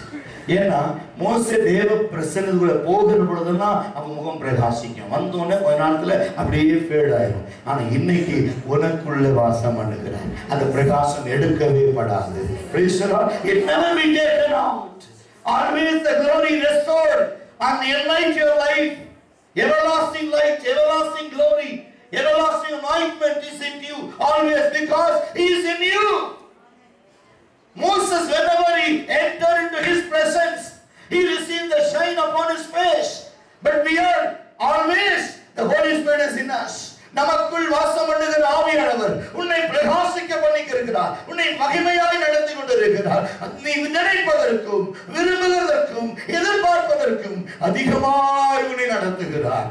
ஹல்லேலூயா. ரெண்டு கூட்டம், ஒன்னு புறஜாதி, இன்னொன்னு இஸ்ரவேல் ஜனங்க. தேடாதவர்களால், அறியப்படாதவர்களால், எதிர்த்து பேசுகிறவர்களும் கீழ்ப்படியாதவர்களுக்குமாய் நாள் முழுவதும் கரத்தை நீட்டின கர்த்தர் சொல்லுகிறார், இந்த நாளிலே உனக்கு ஒரு பெரிய நன்மை உனக்கு செய்ய போகிறேன். புறஜாதிகள் வந்துட்டாங்க, வருவாங்க, நான் சொல்லிட்டேன். அவங்க அப்படியே ஜனங்க மந்தை மந்தையா மந்தையா இந்த நோவாவுடைய பேழையில ஜனங்க எப்படி சகல நாட்டு மிருகங்கள் காட்டு மிருகங்கள் பரிசுத்தம் அசுத்தம் உள்ள அப்படியே வந்துச்சோ, அப்படி உள்ள வந்தோன்னு எல்லாமே பரிசுத்தமாக்கப்பட்டுச்சு. அதான் அப்போஸ்தலர் நடவடிக்கை சொல்றோம், நான் பரிசுத்தமாக நினைக்கிறது நீ அசுத்தம் நீ எண்ணாத. புறஜாதிகள் எல்லாம் அசுத்தமானவங்க நினைக்காத, நான் அவங்களை ஒரு நிமிஷத்துல பரிசுத்தமாக்கியிருக்கேன். இஸ்ரவேல் ஜனங்கள் எகிப்தில் இருக்கிற பொழுது சங்கார தூதன் வந்தா, எந்த வீடுகளின் மேல் ஆட்டுக்குட்டி ரத்தம் பூசப்பட்டிருந்ததோ அதை கடந்து போனான்னு வேதம் சொல்லுகிறது. இனி புறஜாதி இயேசுவை ஏற்றுக்கொண்டு என்னைக்கு ஞானஸ்நானம் எடுக்கிறானோ அந்த நிமிஷத்திலே கர்த்தருடைய மகிமை அவர்கள் மேல் இறங்கும். அவர்களை அப்படியே இந்த பிரசங்கம் மூடும். அந்த ஜனங்கள் மீட்கப்படுவார்கள், அந்த ஜனங்கள் காக்கப்படுவார்கள், அந்த ஜனங்கள் வழிநடத்தப்படுவார்கள். இது தேவ திட்டம், இது தேவனுடைய தீர்மானமாக இருக்கிறது. கர்த்தர் அப்படிப்பட்ட பலத்த கிரியையை இந்த நாளிலே கர்த்தர் உங்களை கொண்டு செய்ய போகிறார். ஆமென். It is not from me, not God alone. He will use you mightily. He will increase in thousands. God will anoint you and glorify you and magnify you and enlighten you to this world. Amen. Praise the Lord. இதுதான் கர்த்தர் கொடுக்கிற கிருபை, கர்த்தர் உனக்கு மேல் வைத்திருக்கிற தயவு. அது இன்னும் கொஞ்சம் ஆழமா சொல்லணும்னு பாத்தீங்கன்னா, ஜெபத்தில் கேட்பதற்கும் தேவனுடைய வல்லமை ஜெபத்தில் கேட்பதற்கும் புத்தியாய் சிந்திப்பதற்கும் ஒரு எல்லையை கர்த்தர் தீர்மானித்திருக்கிறார். ஒரு எல்லை, ஒரு பவுண்டரி கர்த்தர் ஒரு எல்லை. ஜெபத்தில் கேட்பதற்கும் உன்னுடைய புத்தியால் சிந்திப்பதற்கும் கர்த்தர் ஒரு எல்லையை குறித்து வைத்திருக்கிறார். You should not be beyond the limit. You should not be beyond the limit. கர்த்தர் உனக்கு ஒரு ஆத்துமாவை சந்திக்கும்படியாய் ஒரு திட்டத்தை உன் வாழ்க்கையில ஏற்படுத்துவாரானால், நீ ஜெபிக்கிற பொழுது எதை நினைத்து ஜெபிக்கிறாயோ, எதை நினைத்து கர்த்தருடைய வார்த்தையை சொல்லுகிறாயோ அது ரொம்ப முக்கியம். ஏன்னா சுய லாபத்திற்காக, சுய பிரயோஜனத்திற்காக நம்ம ஒரு நாள் இயேசுவை மற்றவர்கள் சொல்ல முடியாது. வேதம் சொல்லுது, ஒரு மனுஷனுக்கு மிகுந்த ஆதாயத்தை வருவித்த ஒரு பொல்லாதார். எங்க அப்போஸ்தலர் நடவடிக்கைகள் இருக்குல்ல, ஒரு மனுஷனுக்கு மிகுந்த ஆதாயத்தை கொடுத்தாரு. ஆனா உனக்குள்ள இருக்கிற பரிசுத்த ஆவி மிகுந்த ஆதாயத்தை பரலோகத்துல சேர்க்கும், இல்ல உனக்கு சேர்க்காது. விளங்கிக் கொள்ளுங்க. தேவன் உனக்குள்ள அனுப்புகிற ஆவி உனக்கு ஆதாயத்தை தேடி கொடுக்க, உன்னுடைய பெயரை பிரஸ்தாபப்படுத்த. அதுதான் தெரிஞ்சுக்கணும். நீங்க கிறிஸ்துவ வாழ்க்கையில உண்மை அதுதான். இப்ப நாம ஒரு மனுஷனுக்கு ஜெபிக்கிறேன்னா அவன் சொல்லுவான், கர்த்தருடைய நாமம் மகிமைப்படட்டும், கர்த்தர் என்னை சுகமாக்கினார். யாருடைய நாமம் மகிமைப்படுது? நீ ஜெபிக்கிற, கர்த்தர் அற்புதம் செய்யறாரு, அவருடைய நாமம் மகிமைப்படுகிறது. இதுதான் உண்மையான கர்த்தருடைய ஆவி. இனி நான் ஜெபம் பண்ணேன், கட்டி மறைஞ்சிச்சு, ஜெபம் பண்ண பிசாசு ஓடிச்சுன்னா அது சுயநலம், செல்ஃபிஷ்னஸ், உங்களை நீங்களே புகழுகிற காரியம். அது கர்த்தர் ஒரு நாள் விரும்ப மாட்டார். அந்த ஆவியை யாருக்கும் கொடுக்க மாட்டார். ஏன்னா வேதத்தை வாசித்து பார்த்து, I never give my glory to anyone in this world. என் மகிமையை ஒருவனுக்கும் கொடுக்க மாட்டேன், விக்கிரகங்களுக்கு குறிப்பா கொடுக்க மாட்டேன். அப்ப உலகத்தை சிருஷ்டித்தவர் மெய்யான ஒரே தேவன் யாரு? அவர் போய் எந்த விக்கிரகத்துக்காவது எந்த மனுஷனுக்காவது தன்னுடைய தயவை கொடுப்பாரா, மகிமையை கொடுப்பாரா? நீ போய் அற்புதம் செஞ்சுக்க போறா, கொடுப்பாரா? யோசிச்சு பாருங்க. சொல்லாது, நீ என்ன வேணா செய், பட் உனக்கு எனக்கு ஒரு அக்ரிமெண்ட், நீ என்ன செஞ்சாலும் அந்த மகிமை எனக்கு வரணும். சொல்லுங்க, நீ என்னன்னா செஞ்சுக்கோ, பாடுறியா பாடு, ஆடுறியா ஆடு, ஜெபிக்கிறியா ஜெபி, உபவாசிக்கிறியா உபவாசி, அற்புதங்களை செய், பிசாச ஓட்டு, எல்லாத்தையும் ஓட்டு. இது யார் செஞ்சா? என் பேரை சொல்லு. சத்தமா சொல்லுங்க, சத்தமா சொல்லுங்க.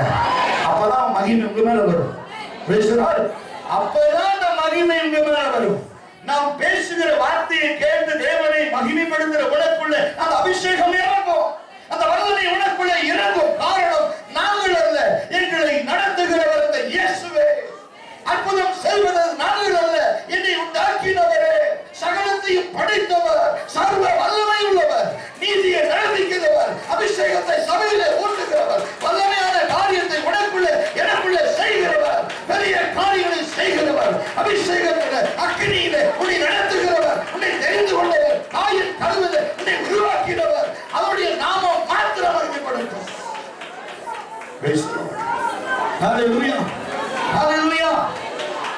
Glory and honor to God alone. Amen. அவருக்கு மகிமை உண்டாகட்டும், அவருக்கு மகிமை உண்டாகட்டும், அவருக்கு மகிமை உண்டாகட்டும், அவருக்கு மகிமை உண்டாகட்டும். வானத்தை பூமி உண்டாக்கின தேவன் இந்த புதிய ஆண்டை கொடுத்ததற்காக அவருடைய நாமம் மகிமைப்படட்டும். Hallelujah. We can see the glory of God right now. கர்த்தருடைய மகிமை உனக்குள்ள இறங்கட்டும், கர்த்தருடைய அபிஷேகம் உனக்குள்ள இறங்கட்டும், கர்த்தருடைய வல்லமை உனக்குள்ள இறங்கட்டும், கர்த்தருடைய பலன் இறங்கட்டும். Praise the Lord. Hallelujah. இன்னொரு வசனத்தை கூட வாசிப்போம். எரேமியா 18 வாசகம் 1 தொடங்கி.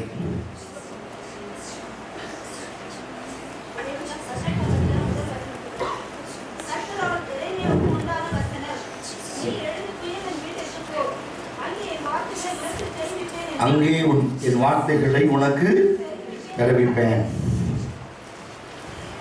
Is they have any hope? Yes. உனக்குள்ள நம்பிக்கை இருக்கா?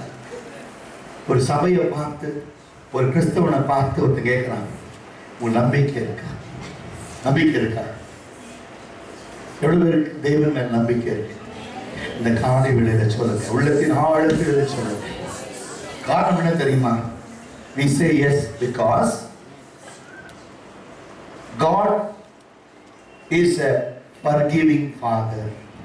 யாராவது 2 காரியத்தை மட்டும் சொல்லி நான் முடிக்க போகிறேன். 2 காரியத்தை மட்டும் சொல்லி முடிக்க போகிறேன். நம் தேவன் யாரு? forgiving Father. அடுத்தது என்ன தெரியுமா?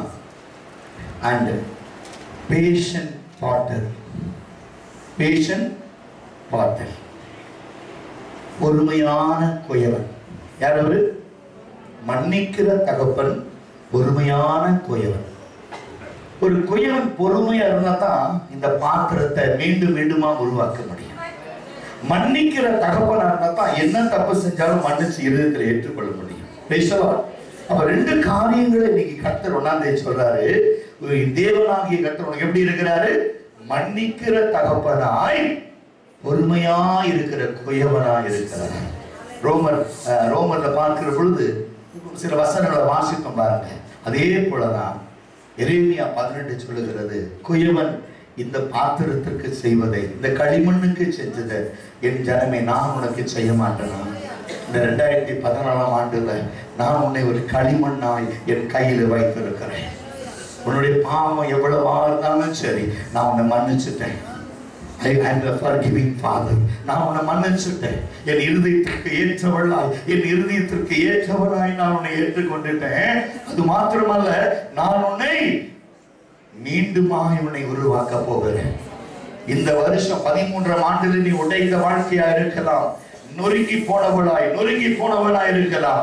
ஆனால் கர்த்தர் சொல்லுகிறார், மீண்டுமாக எனக்கேற்ற பாத்திரமாய் நான் உன்னை விடுவிக்க போகிறேன். I will engrave you. You are in palms of my righteous of right hand. நீ நீதியின் கரத்தில் இருக்கிறபடினாலே நான் எனக்கு ஏற்ற பிரகாரம் இந்த ஆண்டிலே நான் உன்னை உருவாக்க போகிறேன். நீ உடைவதும் இல்லை, நொறுங்கி போவதும் இல்லை. கர்த்தர் உன் கையில் இருக்கிறார், கர்த்தர் உன் நடுவில் இருக்கிறார். நீ தீங்கை காண்பதில்லை. பலத்த காரியத்தை கர்த்தர் உனக்கு செய்வார். ஆமென். Praise the Lord. He will make you. He is according to his heart. தன் இருதயத்திற்கு ஏற்றபடி, தன் கையினால் வணைகிறபடி ஒரு ஏற்ற பாத்திரமாய் உன்னை கர்த்தர் வணைந்து கொண்டிருக்கிறார். ஆமென். ஒரு நாளும் மாறாது. It never changes anymore because he called you as a clay. He is a potter. Praise the Lord. Patient potter. Amen. FF.PP. Praise the Lord. Easy to mind le. BOW என்ன? B stand for believe, O stand for obey, W for worship. Right? இது எப்போதும் மைண்ட்ல வச்சுக்கோங்க. இன்னைக்கு 2 சொன்னேன். 1ஆம் தேதி வாக்குத்தத்தம் என்ன? FF.PP. Amen. He is my forgiving Father, patient Father. Amen. பாருங்க, உருவாக்கிட்டாரா? எவ்வளவு ஒரு களிமண்ணை போல ஒப்பு கொடுக்க போறீங்க. ஆனா களிமண் காயறதுக்குள்ள ஒப்பு கொடுக்கணும். ஒரு பாத்திரம் செய்யற, நான் ஏற்கனவே சொல்லியிருக்கேன் உங்களுக்கு, ஒரு களிமண் பாத்திரம் செஞ்சுக்கிட்டே இருக்கிறாரு, அது கோணப்பனையா போகுது. கோவம் வந்து தூக்கி விசிறி அடிச்சிட்டாரு. நல்லா வெயில் அந்த மண்ணு காஞ்சி போச்சு, திரும்பி உருவாக்க முடியாது. அதுக்கு ஒரு டைம் லிமிட் இருக்குல்ல. உடனே அந்த பாத்திரம் கெட்டு போன உடனே அதை எடுத்து திரும்பி பசிஞ்சிட்டு திரும்பி வச்சு அழகான பாத்திரம் ஆயிடுச்சு. அப்ப அந்த மண் வந்து ஈரம் காயறதுக்குள்ளவே அதை உருவாக்கிடும் வேற பாத்திரமா. அப்போ நீ தேவன் உன்னை பயன்படுத்துவதற்கு ஒரு டைம் லிமிட், டைம் ஃப்ரேம் வச்சிருக்கிறார். இந்த நாளிலே கர்த்தர் உன்னை ஒரு களிமண்ணாய் தாம் குயவனாய் மாறி இந்த ஆண்டிலே உன்னை புதிதாக அவருக்கு ஏற்ற பாத்திரமாய் உன்னை வடிவமைக்க போகிறபடினாலே நீ உடனே மனம் திரும்பி ஒரு நிலையிலே உன்னை அர்ப்பணிக்க தேவன் போதுமானவராய் இருக்கிறார். ஹல்லேலூயா, பிரைஸ் தி லார்ட். இங்கே கொஞ்சம் காரியத்தை உங்களுக்கு சொல்லி கொடுக்கிறேன் பாருங்க. He can cleanse us and make us anew. Make us new. If we will let him have his way. We will let him have his way. அவருடைய வழியிலே அவருடைய சித்தத்தின்படி நீ செய்கிற பொழுது இந்த காரியங்களை அவர் வாய்க்க செய்ய போதுமானவராக இருக்கிறார். He announces that his salvation will go to the Gentiles, even though they did not seek the Lord or experience the blessing that he gave to Israel. இந்த புறஜாதிகள் பாத்தீங்கன்னா இஸ்ரவேலர்கள் பெற்றுக்கொண்ட எந்த ஒரு ஆசீர்வாதத்தையும் அந்த புறஜாதி பார்த்ததே இல்லை, அனுபவிச்சதே இல்லை. ஆனா என்ன சொல்றாங்க, அவர் தேவனை தேடவும் இல்லை, தேவனை தேடினவர்கள் பெற்றுக்கொண்ட ஆசீர்வாதத்தை அவங்க வாழ்க்கையில அனுபவிச்சதும் இல்லை. ஆனாலும் Paul applies these verses to the Gentiles in Romans படிச்சோம் இல்லையா, ரோமன்ஸ் சாப்டர் 10 படிச்சோம் இல்லையா, அதே போல இன்னும் கொஞ்சம் ஆழமா சொல்லி கொடுக்கிறார். என்ன சொல்லி கொடுக்கிறார் பாருங்க. If Israel did not want what God had to offer, then he would give it to other, according to Luke chapter 14 verses 16 to 24 and 21:10 and Acts chapter 28 23 to 31. இவைகளை வீட்டில் போய் வாசித்து பாருங்க. லூக்கா 14ஆம் அதிகாரம் 16 தொடங்கி 24 வரைக்கும், அதே போல லூக்கா 21:10, அதே போல அப்போஸ்தலர் 28ஆம் அதிகாரம் 23 தொடங்கி 31 வரைக்கும். For other illustration of this divine principle, blessing of new creation, இந்த ஆண்டினுடைய முதல் ஆராதனையில, முதல் நாள் காலை ஆராதனையில கர்த்தர் சொல்லுகிறார், புதிதாக சிருஷ்டிக்கப்பட்ட உனக்கு தேவன் கொடுக்கலாம் ஒரு புதிய ஆசீர்வாதம் இதுதான். The new blessings. Jerusalem will be a source of joy. Jerusalem என்றால் தேவனுடைய சபை.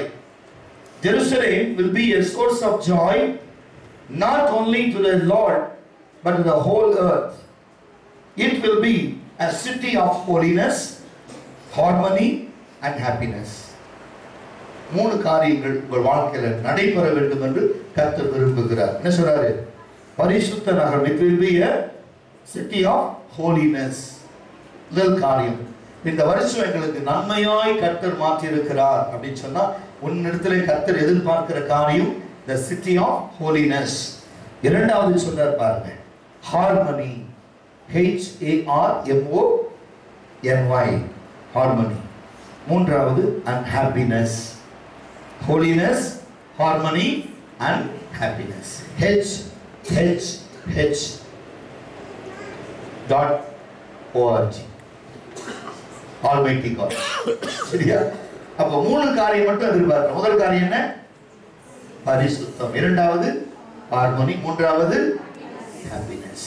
எப்பொழுதும் கிறிஸ்துவுக்குள்ளே சந்தோஷமாயிருங்கள். மீண்டும் சொல்லுகிறேன், சந்தோஷமாயிருங்கள். ஏன்னா நீ துக்கப்படுகிறதுனால எதையும் நீ மாற்ற முடியாது, சாதிக்க முடியாது. ஆனா கிறிஸ்துவின் நிமித்தமா நீ பரிசுத்தமா இருக்கும் பொழுது the harmony automatically enter into your life and also the happiness also it will be entered. அடுத்த காரியம், people will pray. இப்ப இந்த காரியத்துக்காக ஜனங்கள் ஜெபிப்பார்கள். The people will pray and God will answer. Nature will be at place. Nature will be at peace because the curse will be lifted. உனக்கு மேல் இருக்கிற சாபங்களை எல்லாம் கர்த்தர் எடுத்து மாற்றிட்டார். தேசம்ங்கிறது வெளியல்ல, நாடுகள் அல்ல, சபைக்குள் இருக்கிற உங்கள் குடும்பம். The nature will be at peace. உன் குடும்பங்கள் எல்லாம் சமாதானத்தை காணும். உன் குடும்பத்தில் இத்தனை காலம் இருந்த சாபத்தை கர்த்தர் எடுத்து போடுகிறார். Praise the Lord. எப்போ நீ ஜெபிக்கிற பொழுது, நீ ஜெபிக்கிற பொழுது கர்த்தரிடம் சொல்லுங்க, ஆண்டவரே நீர் விரும்புகிற அந்த ஹோலினஸ், நீர் எனக்கு அனுமதிக்கிற அந்த ஹார்மனியும், நீர் எங்களுக்கு தந்திருக்கிற அந்த சந்தோஷத்தையும் நாங்கள் நிலைப்படுத்த விரும்புகிறோம் என்று சொல்லுகிற பொழுது கர்த்தர் சொல்லுகிறார், God will answer. நீ ஜெபிப்பாய், கர்த்தர் பதில் கொடுப்பார். கூப்பிடு நீ பதில் கொடுப்பார், குறைகள் எல்லாம் நிறைவாக்குவார். கூப்பிடு நீ பதில் கொடுப்பார், குறைகள் எல்லாம் நிறைவாக்குவார். எண்ணமெல்லாம் ஏக்கமெல்லாம் இன்றே நிறைவேற்றுவார். எண்ணமெல்லாம் ஏக்கமெல்லாம் இன்றே நிறைவேற்றுவார். கொண்டாடுவோம் கொண்டாடுவோம், கவலைகள் மறந்து நாம் பாடுவோம். கொண்டாடுவோம் கொண்டாடுவோம், கவலைகள் மறந்து நாம் பாடுவோம். இயேசு ராஜா வந்திருக்கிறார், எல்லோரும் கொண்டாடுவோம், கைதட்டி நாம் பாடுவோம். மனதிருந்தம் உடையவரே, மன்னிப்பதில் வல்லவர். மனதிருந்தம் உடையவரே, மன்னிப்பதில் வல்லவர். நினைவாய் இருக்கின்றார், ஓடி வா என் மகனே. நினைவாய் இருக்கின்றார், ஓடி வா என் மகனே. ஆகையால் கொண்டாடுவோம் கொண்டாடுவோம், கவலைகள் மறந்து நாம் பாடுவோம். கொண்டாடுவோம் கொண்டாடுவோம், கவலைகள் மறந்து நாம் பாடுவோம். இயேசு ராஜா வந்திருக்கிறார், எல்லோரும் கொண்டாடுவோம், கைதட்டி நாம் பாடுவோம். இயேசு ராஜா வந்திருக்கிறார், எல்லோரும் கொண்டாடுவோம், கைதட்டி நாம் பாடுவோம். Hallelujah. Praise the Lord. Now we come into the conclusion. ஏசாயா 65 அதிகாரம் 11 தொடங்கி 16 வரை நாம் வாசிக்கிற பொழுது அதுல 13 இருந்து ஒரு காரியத்தை சொல்றார். Therefore that says the Lord God. 13, 14, 15, 16 இவைகளை பார்க்கிற பொழுது God speaks and draws a contrast between the destiny of his servants and the unfaithful in Israel. ரெண்டு காரியங்களை, கான்ட்ராஸ்ட் between the Israelites, ரெண்டு காரியங்களை கர்த்தர் பார்க்கிறார். unfaithful அப்படின்னா தேவனிடத்தில் எத்தனையோ நன்மைகளை பெற்றுக்கொண்ட இஸ்ரவேலர்கள் உண்டு. கர்த்தர் எனக்கு நன்மை செய்யலன்னு ஒருவரும் சொல்ல முடியுமா? யாராவது என்னங்க செஞ்சாரு எனக்கு அற்புதம் கர்த்தர் என்ன செஞ்சாரு ஒருவரும் சொல்ல முடியாது. நீ என்ன செஞ்சாரு கேட்கறதுக்கு உன் ஜீவனை கொடுத்துதான். இதுக்கு என்ன வேணும், என்ன வேணும் சொல்லுங்க. நாகவாரம்ல ஒரு பஸ் நின்றுட்டு இருக்கிறார், பஸ்ஸுக்கு வீட்டுல வந்து நின்றுட்டு இருக்கிறார். இந்த டிரைவர் வந்து வெப்பளப்பூர் போற வண்டி ஒண்ணு வந்துகிட்டே இருக்கு. திடீர்னு யாரோ டிரைவரை டிஸ்ட்ராக்ட் பண்றாங்க. பின்னாடி திரும்பிகிறாரு, பஸ் கொஞ்சம் ரோட்ல இருந்து கீழே இறங்கிடுச்சு. ஃப்ரண்ட் டயர் பேக் டயர் ரெண்டு ஏறிடுச்சு. ஒரு நிமிஷத்துல அவுட். நினைச்சிருப்பாரா? பஸ் ஸ்டாண்ட்ல ஓரமா நின்றுட்டு, பஸ் நிக்கிற இடத்துல நின்றுட்டு இருக்காரு, பஸ்ஸுக்காக நின்றுட்டு இருக்காரு. தெருவில் போற வண்டி இங்க வந்து ஏறி போகணும்னா நீ நானும் நின்றுகிட்டு இருக்கோம். பாத்தீங்களா? பஸ் ஓன் வழி, என்னுடைய வாழ்க்கையில பஸ் அது ரூட்ல போயிட்டு இருக்கு. ஏன்னா கர்த்தர் உன்னை பாதுகாத்து கொள்ளுங்க. ஆமா, ஆமின்னு சொல்லுங்களேன். சொல்லுங்க பார்க்கலாம். நிற்பதும் நிர்மூலமாகாதிருப்பதும் அவருடைய சுத்த கிருபையே. Praise the Lord. ஆகவே இன்னைக்கு நான் நின்று பேசுவதற்கு கர்த்தர் கிருபை கொடுத்திருக்கிறார். உட்கார்ந்து கேட்பதற்கு அப்பா கிருபை கொடுத்திருக்கிறார். என்ன செஞ்சார்னு கேட்க அவர் செஞ்சனால தான் உட்கார்ந்துட்டு இருக்கோம். Praise the Lord. இன்னும் உன் கண்கள் காணவில்லை, உன் காதுகள் கேட்கல, உன் இருதயத்தை நீ அறியல. ஏன்னா கிறிஸ்து யாருன்னு தெரியல உனக்கு. Because கர்த்தர் நல்லவர் என்பதை ருசித்து பாருங்கள், அவர் மேல் நம்பிக்கை இருக்கிற மனுஷன் பாக்கியவான். Taste and see. நீ கிறிஸ்துவை ருசிக்கணுங்க. எவ்வளவு செஞ்சாலும் என்ன செஞ்சாருன்னா அவர் செய்ததை உன் கண்கள் இன்னும் காணல. அவர் தான் செய்யறார், உன் கண்கள் காணல. ஏன்னா இஸ்ரவேல் ஜனங்க முறுமுறுத்தாங்க பாருங்க. அந்த புத்தகத்தில் வாசிக்க ரொம்ப பிடிச்ச சப்ஜெக்ட். என்னுடைய வாழ்க்கையில நான் படித்த ஒரு பாடம் என்னன்னா, இஸ்ரவேல் ஜனங்களை தேவனாகிய கர்த்தர் பாலும் தேனும் ஓடுகிற தேசத்துக்கு நடத்தி கொண்டு போகிறாரே, அந்த ஒரு கதை, அந்த சம்பவம் ரொம்ப பிடிக்கும்.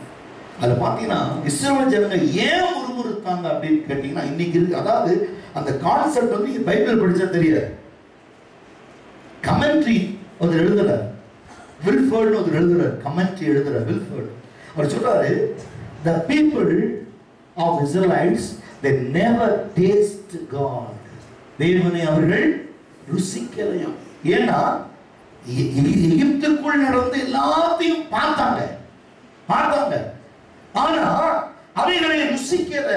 அதனாலதான் வனாந்தரத்தில் பார்க்கிற பொழுது தேவனாகிய கர்த்தர் தூதர்களை கொண்டு வந்து கூட்ட நிறைய மண்ணாவை அப்படி எடுத்து வீடு வீடா கொடுத்துருந்தாங்கன்னா அந்த ஜனங்க பார்த்துருந்தாங்கன்னா, ஏன்னா காலையில போகும்போது மண்ணா விழுந்து கிடக்கு. அது யார் கொடுத்தா, எப்படி கொடுத்தா, எங்குன்னு வந்துச்சு தெரியாது. என்னமோ பனி பெய்யற மாதிரி ஒரு சின்ன கொத்தமல்லி அளவு இல்லையா தேனிட்ட ஒரு பதார்த்தத்தை போல அப்படியே தரையில விழுந்து கிடக்குது. இவங்க போய் அவங்க வேணுங்கிறத எடுத்துக்கொண்டு வந்தாங்க, சாப்பிட்டாங்க. அப்பவும் மோசே சொல்றான், சனிக்கிழமை 2 பங்கு சேர்த்துக் கொள்ளுங்க, ஞாயிற்றுக்கிழமைக்கு நீங்க வந்து மன்னாவை பொறுக்க போகாதீங்க, அது கிடைக்காதுன்னு சொல்லியே ஜனங்க போனாங்க. என்ன அர்த்தம்? திங்கட்கிழமை 2 மடங்கு சேர்க்காதேங்கிறான். ஆனா சேர்த்தான். மோசே கேட்கிறான், என்னடா கூடாரத்துல நாற்றம் அடிக்குது? என்னன்னா அது உடனே புழு வந்துருச்சு அந்த மண்ணா. சனிக்கிழமை வச்சா ஒன்னும் ஆகல, திங்கட்கிழமை வெள்ளிக்கிழமை வரைக்கும் வச்சா அடுத்த நாளைக்கு புழுத்து போயிருக்கு, ஒரே நாற்றம். அந்த ஜனங்க எப்படி இருந்தாங்க? இஸ்ரவேல் ஜனங்க. இதை காண்பிக்குது பாருங்க. அந்த ஜனங்களை போல அல்ல, நம்ம கர்த்தரை ருசிக்கிறோம், கர்த்தருடைய அன்பை ருசிக்கிறோம், கர்த்தருடைய வல்லமையை ருசிக்கிறோம், கர்த்தருடைய இரக்கத்தை ருசிக்கிறோம். என்னை நடத்துகிறது நான் கண்களாலே பார்க்கிறேன். அவரை நடத்தி கொண்டு போகிறார். ஒரு குழந்தைய தோல்ல போட்டு கூட்டிட்டு போற மாதிரி, ஒரு தாய் மார்பிலே பிள்ளையை சுமக்கிறது போல என்னுடைய இயேசு சபையை சுமந்து கொண்டிருக்கிறார். அவர் சுய ரத்தம் சிந்தி இந்த சபையை சம்பாதித்து கொடுத்திருக்கிறார். இந்த சபை கிறிஸ்துவ அன்பை ருசிக்கிறது, கிறிஸ்துவோடு நடக்கிறது, கிறிஸ்துவை குறித்து பேசுகிறது, சாட்சி கொடுக்கிறது. அதனால நம்ம கிறிஸ்துவ அன்பை குறித்து நம்ம கேள்வி கேட்க வேண்டிய அவசியம் இல்லை. இந்த கடைசியில பாத்தீங்கன்னா, God speaks and draws a contrast between the destiny of his servants and the unfaithful in Israel. இஸ்ரவேலுக்குள்ள unfaithful people என்ன பெருசா செஞ்சிட்டார் அப்படிங்கிற ஜனங்களை கர்த்தர் கண்ணுக்குகிறார். அவருடைய ஊழியக்காரங்களை எப்போதுமே நான் சொல்லுவேன், நான் உன்னை விசுவாசியா பார்க்கல. ஏன்னு சொன்னா, நீ வந்து ஒரு ஊழியக்காரன் அப்படின்னு நீ வந்து உட்காரும் பொழுதுதான் உனக்கு இந்த பாரம் உனக்கு என்னன்னு தெரியும். அந்த பாரம், ஒரு ஊழியக்காரனா நீ இருந்த ஏதோ ஒரு விதத்துல கர்த்தர் உன்னை ஊழியத்துல பயன்படுத்தி கொண்டு இருக்கிறார். உங்களுக்கு தெரியாது, ஏன்னா உன் கண்கள் காணல. நீ சொன்னோன்னு ஒரு மனுஷன் ஏத்துக்கிறான்னா, ஒரு சாதாரண விசுவாசி சொன்னா அதை கேட்டுட்டு வரத்துக்கு யாரும் படிக்காத முட்டாள்கள் அல்ல. நீ ஒரு மனுஷனுக்கு சுவிசேஷம் சொன்னா அடுத்தது உன் பின்னால வரானா உனக்குள்ள ஒரு கிருபை இருக்கு, அது உனக்கு தெரியல. நிறைய பேர் சொல்றாங்க, நான் ஒருத்தர் கூட்டிட்டு வந்திருக்கேன், இவங்க இங்க வந்து உங்கள்கிட்ட ஜெபிக்க வராங்கன்னு சொல்லி கூட்டிட்டு வாங்க. ஜெபம் பண்ணும்போது நான் இவங்களை பார்த்து சொல்லுவேன், மனசுக்குள்ள நினைச்சுக்குவேன், ஊழியம் ஸ்டார்ட் ஆயிடுச்சு தம்பியுடைய வாழ்க்கையில, ஆத்தும் ஆதாயங்களை தொடங்கிட்டார். அடுத்தது பார்த்தா 1 மாசம் காத்து போன பழகு மாதிரி அப்படியே இருக்கும். அப்ப சொல்லுவேன், உனக்குள்ள இந்த பாரம், ஆத்துமாக்கள் மேல் ஒரு பாரம் இருந்தாதான் ஒரு ஆத்துமாவை நீ சபைக்கு வந்து பார், கர்த்தர் எனக்கு செய்ததை நீ பார்க்க முடியும்னு சொல்ல முடியும் இல்லையா? நான் சாப்பிட்டுட்டேன், நான் திருப்தி அடைஞ்சிட்டேன், என் குடும்பத்தை கர்த்தர் ஆஸ்வதிச்சுட்டாருன்னு நினைக்கிறவங்களுக்கு சபையை குறித்தோ, கிறிஸ்துவை குறித்தோ, அவருடைய சிலுவையை குறித்தோ, அவருடைய மரணத்தை குறித்தோ, உயிர்த்தெழுதலை குறித்தோ, வரப்போகிறதை குறித்தோ அக்கறையற்றவங்களா இருப்பாங்க. நம்ம அப்படி இருக்கக்கூடாது. We have the burden about the soul, dying souls. இப்ப இங்க வந்து நம்ம ஒரு unfaithful இஸ்ரேலா இருக்கக்கூடாதுங்க. என்னுடைய வேலை முடிஞ்சிச்சா, நான் சுயம், அதாவது should not be selfish. ஆராதனை முடிச்சா உடனே பை எடுத்துக்கிட்டு கடப்பட இறங்கி படியில் இறங்கி போகும்போது ஒரு 1/2 கிலோ மீனையோ கோழியோ கறியோ வாங்கிட்டு வீட்டுல போய் நல்லா சமைச்சு சாப்பிட்டுட்டு, அப்பா உனக்கு ஸ்தோத்திரம், எனக்கு சாப்பிடணுங்கிற ஆத்திரம், உனக்கு ஸ்தோத்திரம் போடுற, அதெல்லாம் கிறிஸ்துவ வாழ்க்கை. சபை முடித்த பிறகு ஒருத்தர் விசாரிக்கணும், ஏங்க நீ புதுசா வந்துறீங்களா, தலையில கழிச்சு பிரார்த்தனை பண்ணிடாதீங்க. அதுவும் சொல்றேன், நீ என்ன செய்ய, இந்த நாளிலே கர்த்தர் எனக்கு கொடுத்த இந்த வார்த்தைக்காக நன்றி ஆண்டவரேன்னு சொல்லி வழிபடத்துல நின்று நீ கர்த்தரை கண்ணீர் விடுகிற அந்த கண்ணீரை கர்த்தர் எடுக்கிற. ஒரு பாஸ்டர்கிட்ட கேட்டேன், ஐயா நீங்க எத்தனையோ வருஷமா சபை நடத்திக்கிட்டு இருக்கீங்க, ஊழியம் செஞ்சுக்கிட்டு இருக்கீங்க, எத்தனை ஆத்துமாக்கள் இருக்காங்க? ஏன்னா நான் சபை தொடர்றதுக்கு முன்னால அவர் சபையை பிரதிஷ்டை பண்ணேன். ஒரு இவாஞ்சலிஸ்டா இருக்கும்போது சொன்னாரு, கர்த்தர் உங்களுக்கு ஊழியத்தை கொடுக்குறா, நீங்க சபையை கட்டுவீங்க. கர்த்தர் சொல்றாரு, நானாங்கே கட்டுறது, கட்டினாரு, நான் போய் டெடிகேட் பண்ண அந்த சபையை. அன்னைக்கு பார்க்கும்போது ஒரு 20-25 ஆத்துமாக்கள் இருந்தாங்க. அதுக்கு பிறகு ஒரு 15 வருஷம் ஆன பிறகு நான் சபை ஸ்டார்ட் பண்ணேன். நான் ஸ்டார்ட் பண்ணேன் அப்படிங்கிறத விட the people forced me to start this because I complete my doctorate because of people. I complete doctorate degree, I got it because of people. எனக்கு இன்னைக்கும் நீங்க வழிபடுத்துன்னு சொல்றேன், ஒரு சுவிசேஷகனா இருக்க ரொம்ப ஆசைப்படுறேன். ஏன் தெரியுமா, ஒரு நாளைக்கு 10,000 பேரை சந்திக்கிறேன், கிறிஸ்துவை பற்றி சொல்லுவேன். ஆனா ஒரு பெண்களுடைய வேலைங்கிறது ரொம்ப கடினமான வேலைங்க. மத்திரத்துக்கு 2 பக்கம் அடிக்கிற மாதிரி விசுவாசியும் உதைப்பான், ஜனங்களும் வெளியும் உதைப்பாங்க. ஆனா அதை தாங்கிட்டு நிக்கிறேன்னு சொன்னா கர்த்தர் எனக்கு நோக்கத்தை வைத்திருக்கிறார், சபைகளை உருவாக்கும்படியா. ஒரு காலம் வரப்போகுது, அந்தந்த இடங்களில சபைகளை உருவாக்கிட்டு ஜனங்களை பாஸ்டர்களை அப்பாயிண்ட் பண்ணிட்டு கர்த்தருடைய ராஜ்யத்தை கட்டிட்டு எப்ப கூப்பிடாரோ ஓடிடும். ஆமென். அதுக்காக வைராக்கியமா செஞ்சுக்கிட்டு இருக்கோம். அவர் கேட்டோன்னே அவர் சொன்னாரு, நீங்க வரும்போது எவ்வளவு பேர் இருந்தாங்க பாஸ்டர் அப்படின்னு கேட்டேன். நான் சொன்னேன் 20-25 பேர் தான். இப்போ ஒரு 30-35 பேர் 40 பேர் கிட்டத்தட்ட வராங்க அப்படின்னா. பரவாயில்லையே, நல்ல இம்ப்ரூவ்மெண்ட் பாஸ்டர் அப்படின்னு சொன்னேன். அந்த 20 ஆத்துமாக்காக உங்க சபையில் எவ்வளவு பேர் வராங்க? இப்பதாங்க ஸ்டார்ட் பண்ண, ஒரு 3-4 வருஷம் கூட கம்ப்ளீட் ஆகல, 4 வருஷம் கிட்டத்தட்ட 4 இயர்ஸ் அப்படின்னு. எவ்வளவு பேர் இருக்காங்க? 150 குடும்பம் இருக்கு பாஸ்டர். தலை சுத்துதியா அப்படின்னா. ஏன் அப்படின்னா, நீங்க பொய் சொல்றீங்க. வேலை வந்தாரு, பார்த்தாரு, லெக்சர் எடுத்து பார்த்தாரு, ஊழியர்களுடைய மெம்பர்ஸை பார்த்தாரு, ஒரு ஞாயிற்றுக்கிழமை ஆறாதனால கீழே நின்று வெட்டி பார்த்துட்டு இப்படியே ஓடிட்டாரு. அடுத்த நாள் ஃபோன் பண்ண, ஆமா பாஸ்டர் உட்கார கூட இடம் இல்லை, எப்படின்னாரு. நான் சொன்னேன், சபை விசுவாசியை பொறுத்து உன்னுடைய பிரசங்கம் எதை பேசினாலும் மண்டைய ஆண்டிட்டு போற விசுவாசி இருக்கிற வரைக்கும் உன் சபை வளராது. வசனத்தை மாற்றி பிரசங்கம் பண்ணும் போது ஒரு இல்லாத கருத்தை இருக்கிற மாதிரி சொல்லுவோம், சபையில் எந்திரிச்சிருவான், கை தூக்கிடுவான். Pastor you are wrong, don't ever repeat that, be careful அப்படின்னா பயம் வந்துடும். உண்மையை சொல்றேன், இங்க இருக்கிற விசுவாசிகள் மேல எனக்கு பயம் ஜாஸ்தி. ஏன் தெரியுமா, கற்றுக் கொடுத்துட்டேன், கேர்ஃபுல்லா பிரசங்கம் பண்ணிட்டு இருக்கேன். உட்கார்ந்து யாரும் முட்டாள் கிடையாது, என்னை விட ஞானவான்கள். ஏன்னா நான் 1 மணி நேரம் ஜெபம் பண்ணா என்னுடைய விசுவாசிகள் 2 மணி நேரம் ஜெபிக்கிறாங்க, 3 மணி நேரம் ஜெபிக்கிறாங்க. அவங்களுக்கு பிரசங்கம் பண்ணணும்னா நாம எப்படி இருக்கணும்? I should be very careful. நான் உட்கார்ந்து கிட்டத்தட்ட 4 மணி நேரம் 5 மணி நேரம் உட்கார்ந்து ஒரு பிரசங்கத்தை இப்படி எடுத்தாதான் இப்படி ஒரு மத்தியில பேச முடியும். ஒரு சாதாரண எல்லாரும் பேசுற மாதிரி பேசிட்டு போனா இந்த சபை வளராது. அப்ப சபை வளரணும்னா நல்ல ஆகாரத்தை நான் உங்களுக்கு கொடுக்கணும். நீங்க பால் குடிக்கிறவங்களா இருக்கக்கூடாது, குழந்தையாவே இருக்கக்கூடாது. நீங்கள் புருஷர்களாய் மாறணும், கர்த்தருக்கு ஊழியம் செய்யறவங்களா மாறணும். அப்பதான் இந்த பிரசங்கத்தை கேட்டு வளர்ந்து கிறிஸ்துவுக்காக சாட்சியாக இருக்க முடியும். இந்த சபையுடைய வளர்ச்சி தான் பாஸ்டர்னு சொன்ன அவருக்கு. உடனே சொன்னார், ஐயா ஒரு 4 பைபிள் கொடுங்கன்னு கேட்டார். நான் சொன்ன பிரசங்கம் பைபிள் இல்லை, கர்த்தர் சமூகத்தில் இருக்கு. ஆமென். புரியுது உங்களுக்கு? என்கிட்ட 120 பைபிள் இருக்குன்னா 120 பைபிள்ல பிரசங்கம் இல்லை, அவர் சமூகத்துல தான் பிரசங்கம் இருக்கு. பிரசங்கமும் இருக்கு, பிரசங்கமும் இருக்கு. நீங்க யார்கிட்ட கேட்டு வாங்கணும்? அப்பாட்ட கேட்டு வாங்கணும். ஆண்டவரே இன்னைக்கு என்ன பேசணுங்கிறத அவர் சொல்லணும். The Bible should not decide. My Holy Spirit should decide. இன்னைக்கு இந்த ஜனங்க தேவையோடு வராங்க, இதுதான் ஜனங்களுக்கு நீ பிரசங்கிக்க வேண்டும் என்று ஆவியானவர் கட்டளை கொடுத்து அனுப்புகிறார். அவரை கீழ்ப்படிந்து பிரசங்கம் பண்றோம், ஆவியானவரும் அதை கனப்படுத்துகிறார். Praise the Lord. இதாயா இந்த சபை வளர்ச்சி. என்ன அடுத்த வருஷம் இந்த பாஸ்டர் பார்த்து அவர் சொன்ன ஒரே ஒரு காரணம் என்ன தெரியுமா? ஐயா நீங்க சொன்ன மாதிரி செஞ்ச சமூகத்துல விழுந்து கிடந்தையா, நீ சபையில ஜனங்களை கர்த்தர் கொண்டு வந்து சேர்த்துட்ட. 50 குடும்பங்களை கர்த்தர் கொண்டு வந்திருக்கிறார். ரகசியங்களை சொல்றோம். அதை ரகசியங்களை கற்றுக்கிட்டு கர்த்தருக்காக எழும்புங்க. இதுதான் என்னுடைய வாஞ்சை. ஊழியக்காரங்களை, சபைகளை உருவாக்குவது இந்த சபையினுடைய நோக்கம். ஆமென்.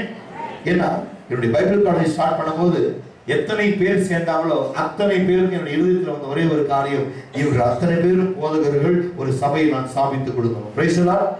அவன் படிச்சு முடிச்சு வெளியே போகும்போது ஒரு சபைக்கு போதகராய் அனுப்புகிற பொழுது இங்கே கற்றுக்கொள்கிற காரியத்தை அவன் கற்றுக்கொள்கிறான். வெளியே போய் கர்த்தருக்காக எழும்புகிறான். திடீர்னு நம்ம போய் உட்கார்ந்து பிரசங்கத்தை கேட்கிற பொழுது அவனுக்குள்ள ஒரு பயமும் நடுக்கமும் வரக்கூடாது. அந்த பயம் போகணுன்றதுக்காக தான் நாங்க உட்காந்துக்கிறோம், உங்களை பிரசங்கம் பண்ண வைக்கிறோம். நீ எங்கே தவறுகிறாய், எந்த வசனத்தை குறிப்பிட தவறுகிறாய், எந்த பாயிண்ட் ஹைலைட் பண்ற, எதை டிஸ்க்ளோஸ் பண்ணும், எதை எக்ஸ்போஸ் பண்ணும், இந்த ரகசியங்களை நீ சொல்லும் போது நாங்க கேட்டு உங்களுக்கு சொல்லிக் கொடுக்குறோம். தம்பி, இதை கொஞ்சம் டிஸ்க்ளோஸ் பண்ணுங்க, இதை கொஞ்சம் எக்ஸ்போஸ் பண்ணுங்க. எந்த இடத்திலும் நீ வரவே கூடாது, நீங்கள் வரவே கூடாது, அவர் தான் வரும். ஏன்னா லூசிபர் சொன்னா, நான் ஏறுவேன், நான் வீட்டில் இருப்பேன், நான் ஆளையே காணும், இன்னைக்கும் உலகத்தை கெடுத்துருக்கேன் அவன் தான். நான் அப்படின்னா முடிஞ்சிச்சு கதை. அவனாலே ஆகும், பலத்தினாலும் அல்ல, பராக்கிரமத்தினாலும் அல்ல, கர்த்தருடைய ஆவியினால் ஆகும். அதனால இந்த சபையை கர்த்தர் நடத்துகிறார் அவருடைய ஆவியினால. Praise the Lord. கடைசி அந்த கன்க்ளூஷன் சொல்லி முடிச்சறேன். God speaks and draws a contrast between the destiny of his servants and the unfaithful in Israel. The servants will receive blessings and joy. The rebellious will receive the shame, sorrow and the curse of death. உங்களுக்கு இந்த ரெண்டு காரியம் தான். நீ கர்த்தருக்கு உண்மையான ஊழியக்காரனா இருக்கிற பொழுது தேவனாகிய கர்த்தர் ஆசீர்வாதத்தையும் அந்த ஆசீர்வாதத்தால் உண்டாகிற மெய்யான சந்தோஷத்தை கொடுக்கிறார். If you are unfaithful to God, you receive the shame. வெட்கத்தையும் துக்கத்தையும் சாபத்தால் உண்டாகிற மரணத்தையும் காணவும். ஆகையால நாம் கர்த்தராலே ஆசீர்வதிக்கப்பட்டு அந்த ஆசீர்வாதத்தாலே களி கூறுவோம். தேவன் தாமே இந்த திருவசனத்தை ஆசீர்வதிப்பார்கள். எழுந்து நிற்போமா? Thank you, Lord.